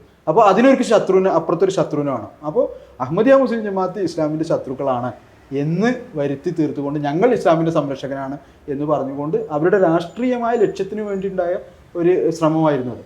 അപ്പോൾ അതിന്റെ പിന്നെ ഇതെന്ന് പറയുന്നത് മൗദൂദിന്റെ പുസ്തകം മൗദൂദി ഖാദിയാനി മസ്ല എന്ന് പറയുന്ന പുസ്തകം എഴുതുന്നത് ഖാദിയാനി പ്രോബ്ലം അല്ലെങ്കിൽ ഖാദിയാനി പ്രശ്നം എന്ന് പറഞ്ഞിട്ടുണ്ട്. അപ്പോൾ അതിൽ ഇവർക്ക് പൗരാവകാശങ്ങൾ നൽകാൻ പാടില്ല, ഇവരെ പിന്നെ ന്യൂനപക്ഷമായിട്ട് പ്രഖ്യാപിക്കണം. ന്യൂനപക്ഷം എന്ന് പറഞ്ഞു കഴിഞ്ഞാൽ ഹിന്ദുക്കളോ ക്രിസ്ത്യാനികളോ ഉള്ളതുപോലുള്ള ന്യൂനപക്ഷമല്ല, എല്ലാവിധ പിന്നെ മതപരമായ അല്ലെ എല്ലാവിധത്തിലുള്ള പൗരാവകാശങ്ങളും നിഷേധിക്കപ്പെട്ടിട്ടുള്ള ഒരു സമൂഹമായിട്ട് അവരെ പിന്നെ ആക്കണം എന്നുള്ളതായിരുന്നു ആവശ്യം. ആ ആവശ്യത്തിൻ്റെ പേരിൽ പിന്നെ ആ കാലഘട്ടത്തിൽ പാകിസ്ഥാനിൽ മുഴുവൻ ഈ പണ്ഡിതന്മാരെ അയക്കുകയും പിന്നെ അതിനു വേണ്ടിയിട്ടുള്ള പിന്നെ സമ്മേളനങ്ങളും അതേപോലെ പ്രേരണകൾ നടത്തുകയൊക്കെ ചെയ്തു. അപ്പോൾ ആ കാലത്തുള്ള പിന്നെ ജമാഅത്തെ ഇസ്ലാമിയുടെ നേതാക്കന്മാർ തന്നെ പാകിസ്ഥാനിലെ വിവിധ നഗരങ്ങളിൽ ഈ ആവശ്യം ഉന്നയിച്ചുകൊണ്ട് പര്യടനം നടത്തുമ്പോൾ അവർ പിന്നീട് പത്രങ്ങളിൽ എഴുതുന്നുണ്ട്. അതായത് ഞങ്ങൾ പല സ്ഥലത്തും പോയപ്പോൾ അവിടെ നിന്നുള്ള ആളുകൾ പറയുന്നത് ഈ അഹമ്മദികൾ വഴികേടിലാണെങ്കിൽ എല്ലാവരും അങ്ങോട്ടും ഇങ്ങോട്ടും വഴികേടിലാണല്ലോ പറയുന്നത്. അപ്പോൾ മറ്റ് ദേവന്തികൾ വഴികേടിലാണെന്ന് ബറേൽവികൾ പറയുന്നു, ബറേൽവികൾ വഴികേടിലാണെന്ന് ഷിയാക്കൾ പറയുന്നു, എല്ലാവരും പറയുന്നുണ്ട്. അപ്പോൾ ഒരു കൂട്ടരും കൂടെ വഴികേടിലായതുകൊണ്ട് എന്താണ് കുഴപ്പം, നമുക്കങ്ങനെ അത് എന്ന് പറയുന്നുണ്ട്. അപ്പോൾ ഇതുവരെ ആ ഒരു സമയം വരെ അല്ലെങ്കിൽ ഈ 1953 വരെ പിന്നെ അഹമ്മദികൾ ഇസ്ലാമിൽ നിന്ന് പുറത്ത് കാഫിറാണ് എന്നുള്ളത് പറഞ്ഞിരുന്നു. അത് എല്ലാ കാലത്തും ഉണ്ട്. ഇപ്പോൾ സുന്നികൾ കാഫിറാണ്, മുജാഹിദ് കാഫിറാണ്, സുന്നി അതെല്ലാവരും പറയുന്നുണ്ടല്ലോ. അങ്ങനെയുള്ള കാര്യം എന്നല്ലാതെ ഇവരെ പിന്നെ ഒരു പാർലമെന്റ് കൂടി അവരെ പിന്നെ ഇസ്ലാമിൽ നിന്ന് പുറത്താണെന്ന് പ്രഖ്യാപിക്കണം എന്നുള്ള അങ്ങനെയുള്ള ഒരു ആവശ്യങ്ങൾ രാഷ്ട്രീയപരമായിട്ടുള്ള ഒരു ആവശ്യം ഒരിക്കലും ഉണ്ടായിട്ടില്ല. അത് മൗദൂദി സാഹിബിന്റെ വകയായിട്ട് ഉണ്ടായതാണ്. അതിന്റെ ഫലമായിട്ട് അത് സമൂഹത്തിൽ വേണ്ട വിധത്തിൽ അത് ഞാൻ നേരത്തെ പറഞ്ഞിട്ടുള്ള കാഴ്ചപ്പാടുകളും അതൊരു വിദ്യാസമ്പന്നരായ ആളുകളൊക്കെ ഇതിനെ എതിർക്കാൻ തുടങ്ങിയപ്പോൾ പിന്നെ അതിന് ഗവൺമെന്റിന് മേൽ പ്രഷറൈസ് ചെയ്യാനുള്ളൊരു കലാപം ഉണ്ടാക്കുക എന്നുള്ളതാണ്. അപ്പം അങ്ങനെയാണ് അഹമ്മദിയ വിരുദ്ധ കലാപം എന്ന് പറയുന്ന കലാപം ജമാഅത്തെ ഇസ്ലാമിയുടെ നേതൃത്വത്തിൽ 1953 പാകിസ്ഥാനിൽ ഉണ്ടാകുന്നത്. അപ്പോൾ അതിന് പിന്നെ അഹമ്മദികളുടെ വീടുകൾ കൊള്ളയടിക്കുകയും സാധാരണ കലാപങ്ങളിൽ എന്തൊക്കെയാണോ സംഭവിക്കാറുള്ളത് അതൊക്കെ നഗരം മുഴുവനായിട്ട് ചുട്ടരിച്ചു, കടകൾ ചുട്ടരിച്ചു, സെലക്ട് ചെയ്തിട്ട് ഇന്ന് നമ്മൾ പറയുന്നുണ്ടല്ലോ അതേപോലെ സെലക്ട് ചെയ്ത് അഹമ്മദികളുടെ കടകളും വീടുകളും ഫാക്ടറികളും കൊള്ളയടിക്കുകയും ഒക്കെ ചെയ്തു. അതിനെക്കുറിച്ച് അന്നത്തെ തന്നെ ഇത് റസൂലുള്ളാഹിയുടെ പേരിൽ എന്ത് അക്രമമാണ് ഇവർ ഇത് ചെയ്യുന്നത്, ഇസ്ലാമിൻ്റെ പേരിൽ ഇവർ എന്ത് അക്രമമാണ് ഇത് ചെയ്യുന്നത്, ഖത്തമുൻ നുബുവത്തിൻ്റെ പേരിൽ എന്ത് അക്രമമാണ് ചെയ്യുന്നത് അന്ന് നിഷ്പക്ഷരായ മുസ്ലിം പണ്ഡിതന്മാരും ആളുകൾ ആ കാലഘട്ടത്തിൽ എഴുതിയിട്ടുണ്ട്. അവരുടെ ഒന്നും സപ്പോർട്ട് ഈ കാര്യത്തിന് ഒരിക്കലും ഉണ്ടായിട്ടില്ല. അവർ ഈ കാര്യം ഇത് റസൂലുള്ളാഹിയുടെ പേരിൽ ഈ ചെയ്യുന്നത് അക്രമമാണ്, ഇത് ചെയ്യാൻ പാടില്ല എന്ന് എഴുതിയിട്ടുണ്ട്. എത്ര ആൾ കൊല്ലപ്പെട്ടോ അതിന്റെ കറക്റ്റായിട്ട് കണക്ക് എനിക്ക് ഓർമ്മയില്ല. വലിയ നമ്പറിൽ കൊല്ലപ്പെട്ടിട്ടുണ്ട്. അതിന്റെ അടിസ്ഥാനത്തിൽ പാകിസ്ഥാൻ ഗവൺമെന്റ് അവിടെ മാർഷൽ ലോ കൊണ്ടുവരികയുണ്ടായി ലാഹോറിൽ. എന്നിട്ട് അതിന് പിന്നെ പാകിസ്ഥാനിൽ എന്നല്ല ഇന്റർനാഷണൽ ലെവലിൽ തന്നെ പിന്നെ പ്രസിദ്ധരായിട്ടുള്ള 2 ജഡ്ജിമാരെ പിന്നെ ജസ്റ്റിസ് മുനീർ, അദ്ദേഹത്തെക്കുറിച്ചാണ് നമ്മുടെ മുഖ്യമന്ത്രി ഈ അടുത്ത് പറഞ്ഞത്. ഇപ്പോൾ ഒരു പത്രസമ്മേളനത്തിൽ കഴിഞ്ഞ 2-3 ദിവസം മുമ്പ് പറഞ്ഞു. ജസ്റ്റിസ് മുനീറിനെയും ജസ്റ്റിസ് കിയാനി എന്ന 2 പിന്നെ ലോകപ്രശസ്തരായ 2 ജഡ്ജിമാരെ ഈ 2 ജഡ്ജിമാരെ വെച്ചൊരു കമ്മീഷൻ ഗവൺമെന്റ് നിശ്ചയിക്കുകയും ആ കമ്മീഷൻ പിന്നെ പലരുമായിട്ട് കൂടിക്കാഴ്ചകൾ നടത്തുകയും അതിൻ്റെ അന്വേഷണങ്ങൾ നടത്തുകയും പിന്നീട് ഈ ഒരു പ്രശ്നത്തിൻ്റെ പേരിൽ മൗദൂദിയെ തൂക്കിക്കൊല്ലാൻ വേണ്ടി വിധിക്കുകയും പാകിസ്ഥാൻ കോടതി തൂക്കിക്കൊല്ലാൻ വേണ്ടി വിധിക്കുകയും ചെയ്തു. പക്ഷെ പിന്നീട് ശിക്ഷ ഇളവ് ചെയ്ത് അദ്ദേഹം പിന്നീട് അപ്പോൾ അങ്ങനെയാണ് അവർ രണ്ടുപേരും ഇവരെ തൂക്കിക്കൊല്ലാൻ വിധിച്ചത്. അതല്ല, പാകിസ്ഥാൻ അവർ കമ്മീഷനായിരുന്നു. അപ്പൊ അതില് എന്താണ് ഇതിന്റെ കാര്യങ്ങൾ, അത് കമ്മീഷൻ റിപ്പോർട്ട് എപ്പോഴും അവൈലബിൾ ആണ്, റിപ്പോർട്ടുണ്ട്. അതിൽ എന്താണെന്നും പിന്നെ കാഴ്ചപ്പാട് ഈ പിന്നെ ഇവരെ അമുസ്ലിം ആക്കണമെന്നും അമുസ്ലിങ്ങളെ കുറിച്ചിട്ടുള്ള ജമാഅത്ത് ഇസ്ലാമിയുടെ കാഴ്ചപ്പാട് എന്താണെന്നും അവരെങ്ങനെയാണ് ജീവിക്കേണ്ടത് എന്ന് ഒരു ഇസ്ലാമിക രാജ്യം അവരുദ്ദേശിക്കുന്ന ഒരു ഇസ്ലാമിക രാജ്യത്തിൽ എങ്ങനെയാണ് അവർക്ക് ജീവിക്കേണ്ടത്, അവരുടെ പൗരാവകാശം എങ്ങനെയാണ് നിഷേധിക്കേണ്ടത് എന്നുള്ള കാര്യങ്ങളൊക്കെ വ്യക്തമായിട്ട് പറയുന്നുണ്ട്. അപ്പോൾ ഏതായിരുന്നാലും പിന്നെ അതിനുശേഷമാണ് ഇതേ ആവശ്യം ഉന്നയിച്ചുകൊണ്ടുണ്ടായി 1974 ഭൂട്ടോയുടെ സമയത്ത് പാകിസ്ഥാനിൽ പിന്നെ അമുസ്ലിം ന്യൂനപക്ഷമായിട്ട്, അതായത് അഹമ്മദികളെ നോൺ മുസ്ലിം മൈനോറിറ്റി ആയിട്ട് പാർലമെൻറ്റ് പ്രഖ്യാപിക്കുകയാണ്. പാർലമെൻറ്റ് കൂടി അത് പ്രഖ്യാപിക്കുകയും പിന്നെ അതിനുശേഷം ഭൂട്ടോക്ക് ശേഷം സിയാഉൽ ഹക്ക് ഒരു ഓർഡിനൻസ് കൊണ്ടുവന്ന് പിന്നെ അഹമ്മദികൾക്ക് പിന്നെ ഇസ്ലാമികമായ ചിഹ്നങ്ങളൊന്നും ഉപയോഗിക്കാൻ പാടില്ല. ഉദാഹരണത്തിന് അസ്സലാമു അലൈക്കും എന്ന് പറയാൻ പാടില്ല, ബിസ്മില്ലാഹിർ റഹ്മാൻ റഹീം എന്ന് പറയാൻ പാടില്ല, ഞങ്ങളുടെ പള്ളിക്ക് മസ്ജിദ് എന്ന് പറയാൻ പാടില്ല.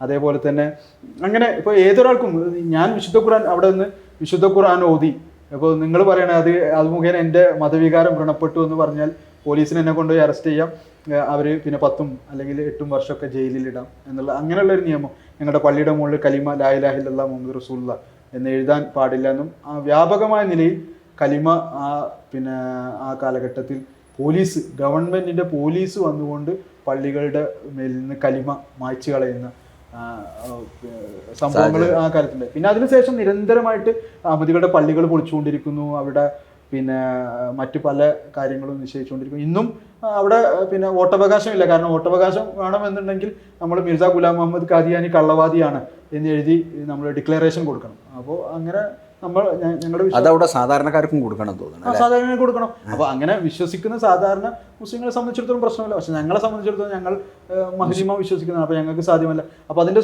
സ്വാഭാവിക പരിണിത ഫലം എന്ന് പറയുന്നത് ഞങ്ങൾക്ക് വോട്ടുണ്ടാവില്ല എന്നുള്ളതാണ്. അപ്പൊ അങ്ങനെ എല്ലാവിധ പൗരാവകാശങ്ങളും. രണ്ടാമത്തെ ഖലീഫയാണോ അങ്ങോട്ട്? ഏത് കാലത്താണ്? നാലാമത്തെ ഖലീഫയുടെ തുടക്കത്തിലാണ്.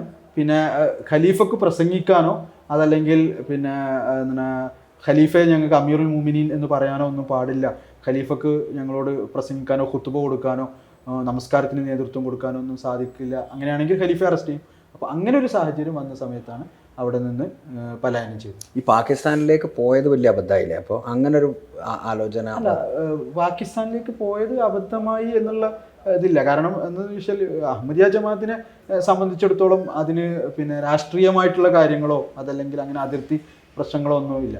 മുസ്ലിങ്ങളോട് സഹാനുഭൂതി കാണിക്കുക എന്നുള്ളത് മാത്രമാണ്. അത് എല്ലാ രാജ്യത്തും, ഇന്ത്യയിലെ മുസ്ലിങ്ങളാണെങ്കിലും പാകിസ്ഥാനിലെ മുസ്ലിങ്ങളാണെങ്കിലും ലോകത്തെ ഏത് രാജ്യങ്ങളിലുള്ള മുസ്ലിങ്ങളാണെങ്കിലും അവരോടൊക്കെ നമുക്ക് സഹാനുഭൂതിയാണുള്ളത്. കാരണം നേരത്തെ നിങ്ങൾ പറഞ്ഞതുപോലെ പൊതു മുസ്ലിങ്ങൾ തെറ്റിദ്ധരിക്കപ്പെട്ടിരിക്കുകയാണ്. അതായത് നേരത്തെ അഹമ്മദിയ മുസ്ലിം ജമാഅത്ത് റസൂലുള്ളാഹിക്കെതിരിൽ പുതിയൊരു പ്രവാചകനെ സമർപ്പിക്കുന്നു. അത് സാധാരണഗതിയിൽ മുസ്ലിങ്ങളെ സംബന്ധിച്ചിടത്തോളം ഒരിക്കലും സ്വീകാര്യമല്ല, അവർക്ക് ചിന്തിക്കാൻ കഴിയാത്ത കാര്യം. പക്ഷെ ഞങ്ങളെ സംബന്ധിച്ചിടത്തോളം മിർസ ഗുലാം മുഹമ്മദ് ഖാദിയാനി അലൈഹിസ്സലാം അദ്ദേഹത്തിൻ്റെ ഒരു ഫാർസി കവിതയിൽ അദ്ദേഹം പറയുന്നുണ്ട്, മുഹമ്മദ് റസൂലുള്ളാഹി സ്വല്ലല്ലാഹു അലൈഹി വസല്ലം ആകുന്ന സമുദ്രത്തിലെ ഒരു തുള്ളിയാണ്. താൻ എഴുതിയിരിക്കുന്ന ഈ ഗ്രന്ഥങ്ങൾ, തൻ്റെ ഈ അധ്യാപനങ്ങൾ, ഇതെല്ലാം മുഹമ്മദ് റസൂലുള്ളാഹി ആകുന്ന സമുദ്രത്തിലെ ഒരു തുള്ളിയാണ്. ഞാൻ ആ പ്രകാശത്തിൽ മുഹമ്മദ് റസൂലുള്ളാഹി സ്വല്ലല്ലാഹു അലൈഹി വസല്ലം ഞാൻ ലയിച്ചു ചേർന്നിരിക്കുന്നു. അദ്ദേഹം ഉണ്ടായിരിക്കും, പിന്നെ എനിക്കെന്ത് സ്ഥാനമാണ് എന്നാണ് അദ്ദേഹം പറയുന്നത്. അപ്പോൾ റസൂലുള്ളാഹി സ്വല്ലല്ലാഹു അലൈഹി വസല്ലമയെ മാറ്റി നിർത്തിക്കൊണ്ട് അഹമ്മദിയ ജമാഅത്ത് ഇല്ല, ഇത് സീറോ ആണ്, വട്ടപൂജ്യമാണ്. അഹമ്മദിയ ജമാഅത്ത് എന്ന് പറയുന്നത് മുഹമ്മദ് റസൂലുള്ളാഹി സ്വല്ലല്ലാഹു അലൈഹി വസല്ലം തന്നെയാണ്. അപ്പോൾ ഇങ്ങനെ ഒരു നറേറ്റീവ് ഇങ്ങനെ ഉണ്ടായത് ഇവർ റസൂലുള്ളാഹിക്കെതിരിലാണ് അല്ലെങ്കിൽ റസൂലുള്ളാഹിക്കെതിരെ ഉണ്ടാക്കിയിരിക്കണം. അപ്പോൾ അതിൻ്റെ പരിണിതഫലമായി മുസ്ലിങ്ങൾക്കുള്ള ഒരു പിന്നെ വിരോധവും ശത്രുതയും അല്ലെങ്കിൽ അത്തരം മനോഭാവം മാത്രമാണ്. അത് മാറുമ്പോൾ അവർ വളരെ സ്നേഹത്തിലും, അതല്ല തെറ്റിദ്ധാരണ മാറുമ്പോൾ വളരെയധികം സ്നേഹത്തിലും പിന്നെ ഉള്ളത്. അതെ.